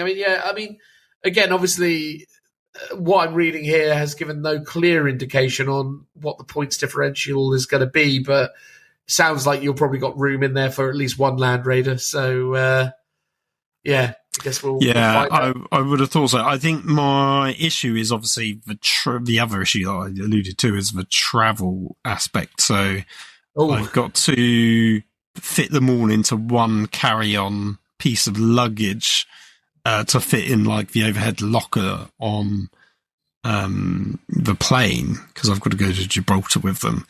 And originally I was actually thinking about just taking my really standard, really useful magnetized box and just literally having it in a bag and just putting it in there because actually that would slide in nice and easy. Everything's upright. So that'd be nice and easy. I couldn't fit a Land Raider plus all the infantry is the problem unless I was to. So I do have a magnetized case, the nice fancy one with the trays that I've got. But to do that, you've got to flip it on its side, which feels a bit more risky. But in terms of it's got to go on its side to go and be overhead. But I guess it's doable. But then I'd also have to magnetize the Land Raider to make that work. Unless I, of course, do the really useful box and then just very carefully pack away the Land Raider into checked luggage, which is potentially very risky. Yeah, I don't know if you heard, but so you remember, obviously, Toke met up with us for RFW 4. He was made to put his army in checked luggage. No. Yeah. Oh God, yeah. what happened? He had quite a few things broken. Not a complete disaster, but like 4 or 5 miniatures got damaged. So he was like, they are repairable, but it's just a bit of a nightmare, I guess. Which is a shame. Man. And obviously that's when you're like taking it as just, luggage, onboard luggage, carry on, right? But was told he's got to be checked, which is always the risk that might happen. I think personally, you just need to refuse and be like, oh no, sorry, this is too fragile. Or maybe he was just too nice.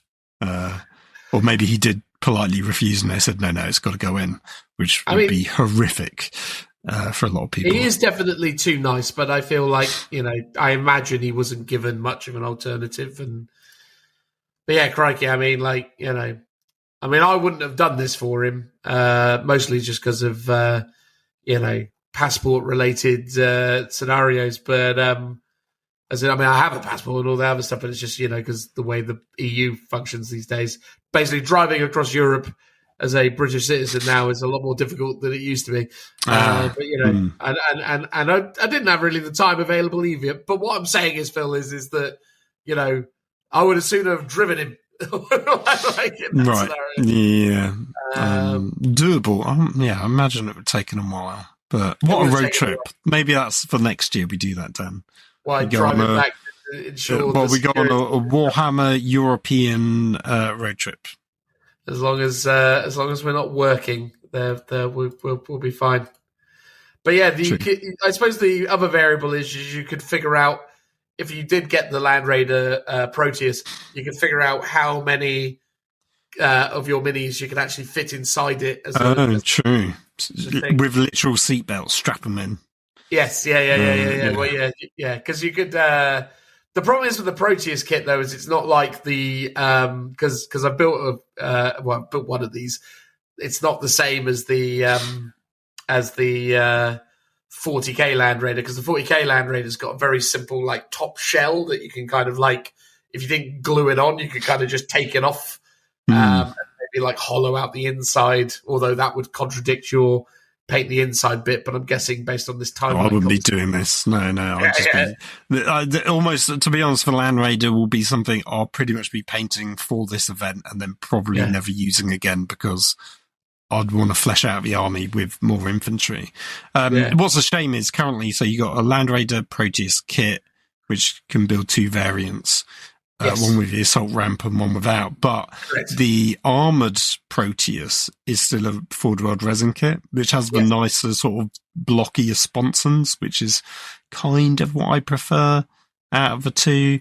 But it'd be great if that came out in plastic in the next couple of months, but I can't see that being the case. No, I would assert probably not, my friend. Especially when they're on the Solar Auxilia bandwagon at the moment. What's the price differential between them? Oh, it's quite significant. I've just looked. So a Land Raider Proteus from Games Workshop themselves, although not available currently, is £55. And the armoured one, which you can buy, admittedly, that is available right now, 115. So there is a £60 point of difference. I was going to guess it was 170 or something. So, a positive bargain in comparison to what I thought it could have been. Compared to all the money I thought I had to spend, this isn't too bad. No, I know. That's true. That's it. Well done, you. But, sorry to hear that, Toke. Hopefully, you've managed to repair and deal with those things. Don't get me wrong, it was a great weekend. Really enjoyed spending time with you. And obviously, we got to play some great games of Warhammer down at RFW. But, definitely puts an asterisk against the whole experience, right? Was it really worth it under those circumstances? Got to hang out with us. Of course it was. He did. He got to sleep in my house. What a treat, eh? I know. That was a treat because I got to do it as well. Exactly. There you go. It's not a terrible experience, is it? Really, not awful. You can do do a lot worse. I know. I do it more often. There you go. No, you're always welcome, mate. Always welcome. So otherwise, I mean, it's really, I mean, this is the thing at the minute, right? Like, this sort of waiting for AOS 4 thing is super interesting. I mean, there's lots of really interesting articles that keep coming out. I am really, really very eagerly anticipating seeing what we get in the box set. I'm torn, right? Because I was sort of asking myself this question: what needs to be in that box set for me to buy it? Because I don't want. No, but this is the thing. I don't want Stormcast. I really don't. Stormcast are not like Space Marines. They are never going to get me, right? Like they're so boring. And don't get me wrong, I'm sure they're going to have some beautiful sculpts. I'm sure when we finally see the new versions of the stuff they just got rid of, you'll go, "Ooh, that's dead pretty." And I don't doubt that I will think that. Although so far, what I've seen of it has been a bit of a miss. Those Liberators have been a miss, and the Ming the Merciless people really weren't for me. But I mean, you didn't mind the Mings, did you? They were okay. I think out of the two, I prefer the Liberators. I prefer the more really the Liberators. Clean. I prefer the more simpler looking ones. That's fair. The other guys were a bit too reclusiators or something. Yes, the reclusives or whatever they were. The reclusives. Something like that. A bit too fussy for my liking, but the sidekicks were cool. Those were great. Like that, getting your hands on again. So if those reclusives come in the box set and you get those two Surf models, right? Well, already you're like, well, there's two models that I can use. That's a win. But yeah, I was this thing like with Space Marines. Sorry, you were finishing your point about the Liberators. Sorry, we'll let you carry on. Just that I preferred them out of the two. That's fair. But yeah, I was really underwhelmed by Leviathan, right? Like, I genuinely didn't really overly care about Leviathan when it came out. But what has happened since Leviathan has come out, we're not even a year into 10th edition 40k, and I've basically bought the entire contents of Leviathan piecemeal for about £100 more than had I just bought it in a oneer, right? So, like, at first I was like, maybe I'll buy some of those Flamer Marines on eBay because I fancy adding those to a Black Templar army. So I bought those. And then I was like, ooh, I quite like that Terminator Librarian. But I don't just want the Terminator Librarian. I may as well get the Terminator Squad anyway. It just all kind of cascaded. And before I knew it, I basically bought the greater majority of the contents of Leviathan. But for more money than just buying Leviathan. So, I think for me, here's the thing. There are 3 items that will make me potentially consider the value proposition of buying that box set. Bearing in mind, we could see the contents of this box set before this episode goes out, and in which case I'll add a bit at the end of this bit where I go, well, it's pointless. Basically, we are recording this on Wednesday, the 24th of April. We haven't seen it yet. So if I get this, not get this right, but if this stuff does have this in, then see what happens. But basically, yeah, there's 3 things it can have that will make me think, yeah, I'll probably get it. Obviously, first of all is the rulebook. I'm pretty confident it's getting the rulebook, but obviously, just to say, I want the rulebook. Shock horror. Right, a big one or a small one? Oh, always a big one, Phil. Love a big one. Fair enough. Love a big one. A nice hard big one, please. As in the hardback. That was yes. Yeah. No, I mean, people couldn't tell, but I was smiling and nodding. Yes. Yes. So, yeah, the rulebook. If the rulebook's in it, obviously great, and I think that's it. And again, a hardback, proper rulebook. The General's Handbook. If the General's Handbook's in it. They've already. Have you seen today's article? Because they do mention it. No, I've not seen today's article. So today's article is all about battle tactics and missions. Well, actually, not battle tactics, just missions, right? Okay. It comes with a card version of a General's Handbook, a standalone General's Handbook, which is a book which will have the rules in, plus all the stuff for endless spells and stuff like that. It's coming separately. But basically, you get a Leviathan-esque deck of cards for your, I presume, missions and deployments and stuff like that. Ooh, that sounds good. All right, it's not a mini version of the rules, but it is the current edition of the General's Handbook is what you get in it. And this edition of the season doesn't have any grand strategies in it, and is an all-stars set of missions from the last 10 years, basically, since AOS 1 going through. That's super cool. I need to read that article. All right, well, that's completely thrown me. Okay, fine. So by all accounts, I'm going to have a General's Handbook in it. That's great. That's a win. There we are. Well done them. It's looking likely. Because, I mean, I suppose it's the other thing, right? What do you reckon? It's highly probable that the two armies, the Stormcast and the Skaven that come in, much like they've just done with 40k, are going to basically make up to, what do they call them now? Spearheads? It was Vanguard and now a Spearhead, yeah. Yes, Spearhead. Yeah. Possibly. So I assume, yeah. So I guess if they give you Spearhead, because Spearhead's it'd be more rules, of because the Tyranids and the Space Marines in the box, you actually get more than you get in the start collecting. That's true. Boxes. But you're right. Spearhead's its own. Well, it's its own module, right? So and that's meant to be, I guess, like a standalone game. So it gives us all the tools to play the game, i.e. General's Handbook. Didn't they say Spearhead was going to use some extra... Oh, God, I can't remember now. Why do I feel like Spearhead... Yeah, it's going to have its own module, isn't it? It's its own thing, as you just said. Yes, it's the core rules plus the Spearhead rules, which... I assume it's just the same as the combat patrol stuff. So there's that, and then the last thing, Phil, some good terrain. Ooh, okay. That is, I mean, we haven't seen it so far in any starter box to have terrain. Not true, technically. The Leviathan one didn't have any? No, the Leviathan didn't one, but so again, I was really 4th edition had terrain. 3rd edition had terrain. It had 2 ruins and those little plastic trees. Oh yeah, older editions of stuff. But I mean, 8th, 9th, 10th, no terrain, and then AOS 1, 2, 3, no terrain, right? But in both 40k 10th and AOS 3, they offered you a start box set that did include terrain as well. Yes. That wasn't the big box, but it was the biggest box that is available now, yeah.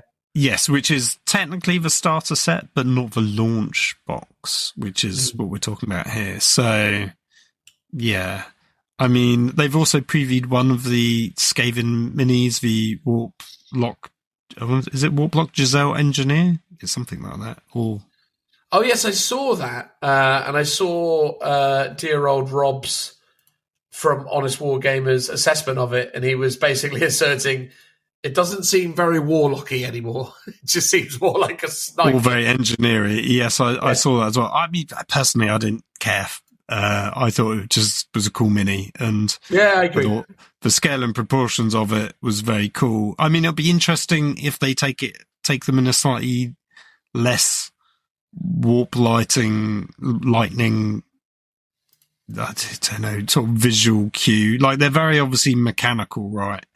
And yeah, I wonder if they're just going to stick with it, or they're just shift the direction, or if they're just doing a bit like the Thunderstrike armor, where they're being just nicer proportioned, but ultimately have still got the same old weird, crazy gubbins on them.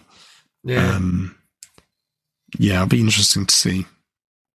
But I liked it from that mini. I thought it was very cool. Yeah, I agree with you. I think that was a pretty nice looking mini, to be fair. Quite like the new White Dwarf mini as well. I think that's quite cool. Yeah, no, it was quite cool. It's, potentially worth buying, but I'm not sure. I noticed as well, G-Dubs is doing a last chance to buy on the Warhammer shop, and there's some stuff in it that I was surprised to see going into it, because I don't. They didn't really sort of speak to any of this particularly, but there's Rudikar's Court, which is it's like an expansion release for. Yes, from Curse City. Yeah, I saw that. Because when they did the announcements of all the AOS stuff going to Legends, they didn't mention it in the article, but it was on the website when you looked. Which is interesting that they obviously sold it for a while separately, and now they're not going to when it's a plastic kit. Yeah. But I guess it might be that they were cool things that they were like, we will support for Soulblight Gravelord, but ultimately they're not meant to be part of the range of Soulblight Gravelords. So we're going to take them off. It's World Eaters and World Bearers all over again with the Graveyards or Gravelords. Yes. Yeah. Blue Scribes is going as well into Last Chance to Buy, which is super interesting because obviously I don't think that was. I mean, again, this is probably part of their, because obviously Games Workshop have talked a lot about like range rotation in the past, but it's interesting to see Blue Scribes going, because I mean Blue Scribes are a fine cast kit, so not a huge shocker, I suppose. Same with the Fluxmaster going Last Chance to Buy, which is another Zinch Lord. But probably the one that really stuck out to me, not that I'm surprised that it's going, because Games Workshop said that it's going into Legends, but it's interesting that it's going Last Chance to Buy. My assumption is that, well, I don't know, this is going to be really interesting. The Beast Lord is probably one of the shortest shelf life non-limited edition kits ever. Like, it basically got released last year and it's now Last Chance to Buy. And it's a plastic kit. Oh, yeah. Well, we sort of talked about this with the Beastmen range, because we were like, this was a new mini that came out quite recently. I want to say it's a few years old, but no. Well, it came out in the 3rd edition AOS Beastman release.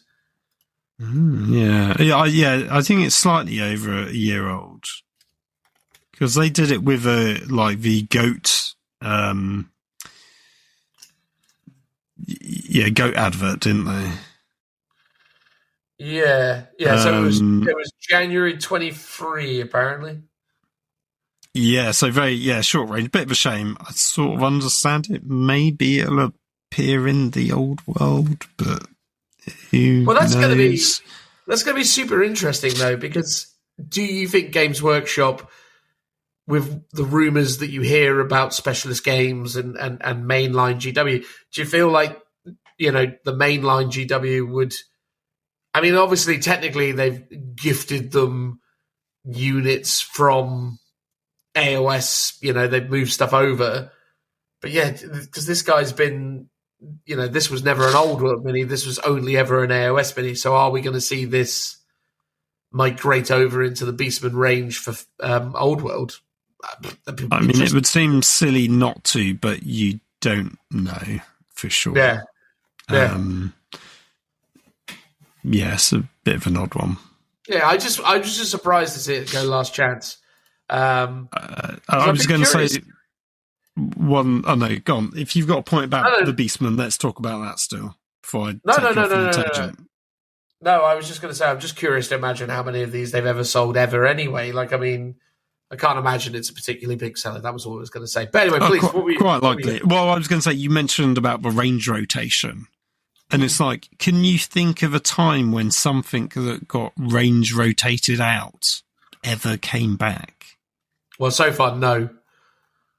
It's like such a slow range rotation. It's like they just go. And it's like a polite way of saying, we're not selling it anymore, but maybe it'll come back as a made to order. But like the concept of the range rotation, you would have think would be something they do either on a seasonal basis or a yearly basis, where they're like, cool, these are coming back for so many months, or the season, so to speak. but it feels like it was an experiment in phrasing how we discontinue stuff, and they've kind of sort of sacked off the idea, because so far it feels like stuff has only ever disappeared, and the only time stuff has ever come back it's just been made to order stuff. It hasn't been, because I remember it was a while ago. Was it beginning of 8th edition, or maybe it was the beginning of 9th edition? It was February of 2022 that they announced that a bunch of Space Marine stuff was going. I genuinely think that at the time, Games Workshop was so terrified of angering their audience, especially the Space Marine players, that they elaborately created this language. And then subsequently, in 23, they just went, oh, by the way, we're just discontinuing all of this stuff because new stuff now. But don't worry, you can still use this stuff to rep stuff in game, blah, blah, blah. But then I think they casually then were like, but also just, we'll never talk about the stuff that we range rotated ever again. You know? I mean, it sort of made sense if they were going to feasibly support some of those miniature rangers, whether they were metal or fine casts, and they're going to go, okay, we're just going to have out of our entire collection, like, let's say 25 to 50 models or units that are going to be in this range refresh that we're currently supporting. That's what the guys down in the factory are going to be producing. That's going to be available for 6 months. Then another 6 months, we'll ditch those, bring back something else. Kind of weirdly, the old world is embracing more of that range refresh kind of, not range refresh, range rotation kind of attitude, where they've gone, we're bringing stuff back, but sometimes it's going to be for a limited period. And potentially it will, disappear for a bit, and then maybe they'll bring it back in again. So I sort of feel like they're doing what the 40k team said they would do. So yeah, I mean, just interesting thought that popped into my head when you mentioned it. Yeah, no, it is interesting for sure. But yeah, no, essentially, yeah, that range rotation is clearly a complete act of fiction, and all they're going to do is occasionally turn up and go, because they have already done it. They did it with there definitely were some Ultramarine characters that they brought back recently for like a limited run or something. Anyway, yes, it was it Chapter Command, I want to say. Oh, yeah, all the different commanders. Yeah, all the different chapter masters. Yeah. Yeah, and I don't know if that was specifically a range rotation, but that just felt like it's made to order. Here you go, and maybe it's the same concept, but just branded differently. But weirdly, made to order branding existed prior to range refresh. I mean, the only thing that's super weird to me as well, though, again, it always comes down to these double standards, right? Because Captain Badrock has gone Legends. However, I mean, some Space Marine characters have gone Legends. So, like, Sergeant Kronos has gone Legends, I suppose. A bit like Pedro Cantor hasn't, has he? Yeah, and Lysander hasn't. And yeah, so that's the interesting thing. Yeah. I think, well, currently, Badrock is Finecast, whereas is Pedro and the others metal or Finecast? I mean, they're in range rotation at the moment, so I couldn't tell you. Oh, so you can't even get them? No, you can't get them. But okay. Well, what's interesting is the double standard of that they discontinued one, as you said, but they kept the other in the codex when you guys can buy the model. That's weird, but again, I think that's the special priority that Space Marine players get to enjoy. Oh yeah, 100%, mate. Like, they Space Marine players enjoy. Again, it's a double-edged sword, but and to be fair, most of us 40k players have some kind of Space Marine army, so we are all kind of in it together. But it's interesting. Anyway, apparently that's what we can talk about when we have nothing to talk about. So well done us. Goodbye, everyone. Right, Phil? Yes, I guess next week, Custodes Codex. Next episode, Custodes Codex. Yes, that's what I mean. Yeah. That'll be it, I guess. Next week, we'll actually be doing the orc bit that we will have put in this episode. Timey-wimey, yes. Timey-wimey. Goodbye, everybody. Bye-bye. Bye-bye. Bye-bye. Bye. Bye. Bye.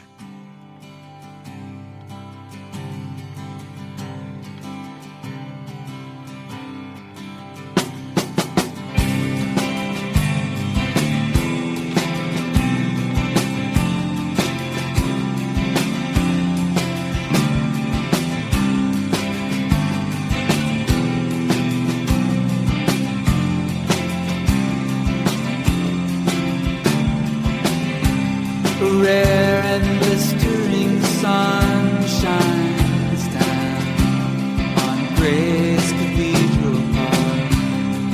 There with you I fear the time when air gets dark. You know I don't spend days like this, caught up and lost, times of youth that I know.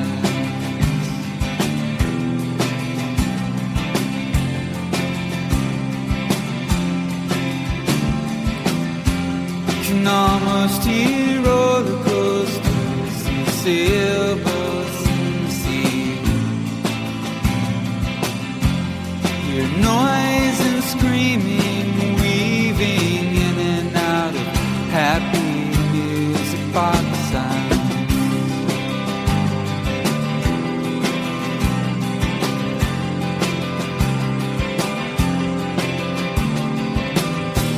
But here on the ground, we're so far away from that. Time turned older now.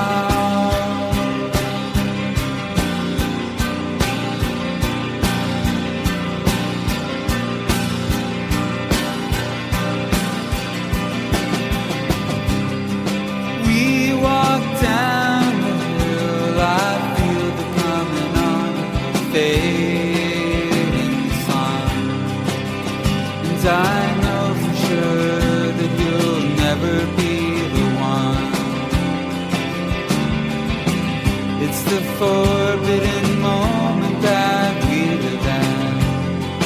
Fires outside escape and holds passion more than words can say. Tell me why you like this. Are you the same with anyone? Save me from my sickness and tell me, why do you treat me like this? Tell me why you like this. Are you the same?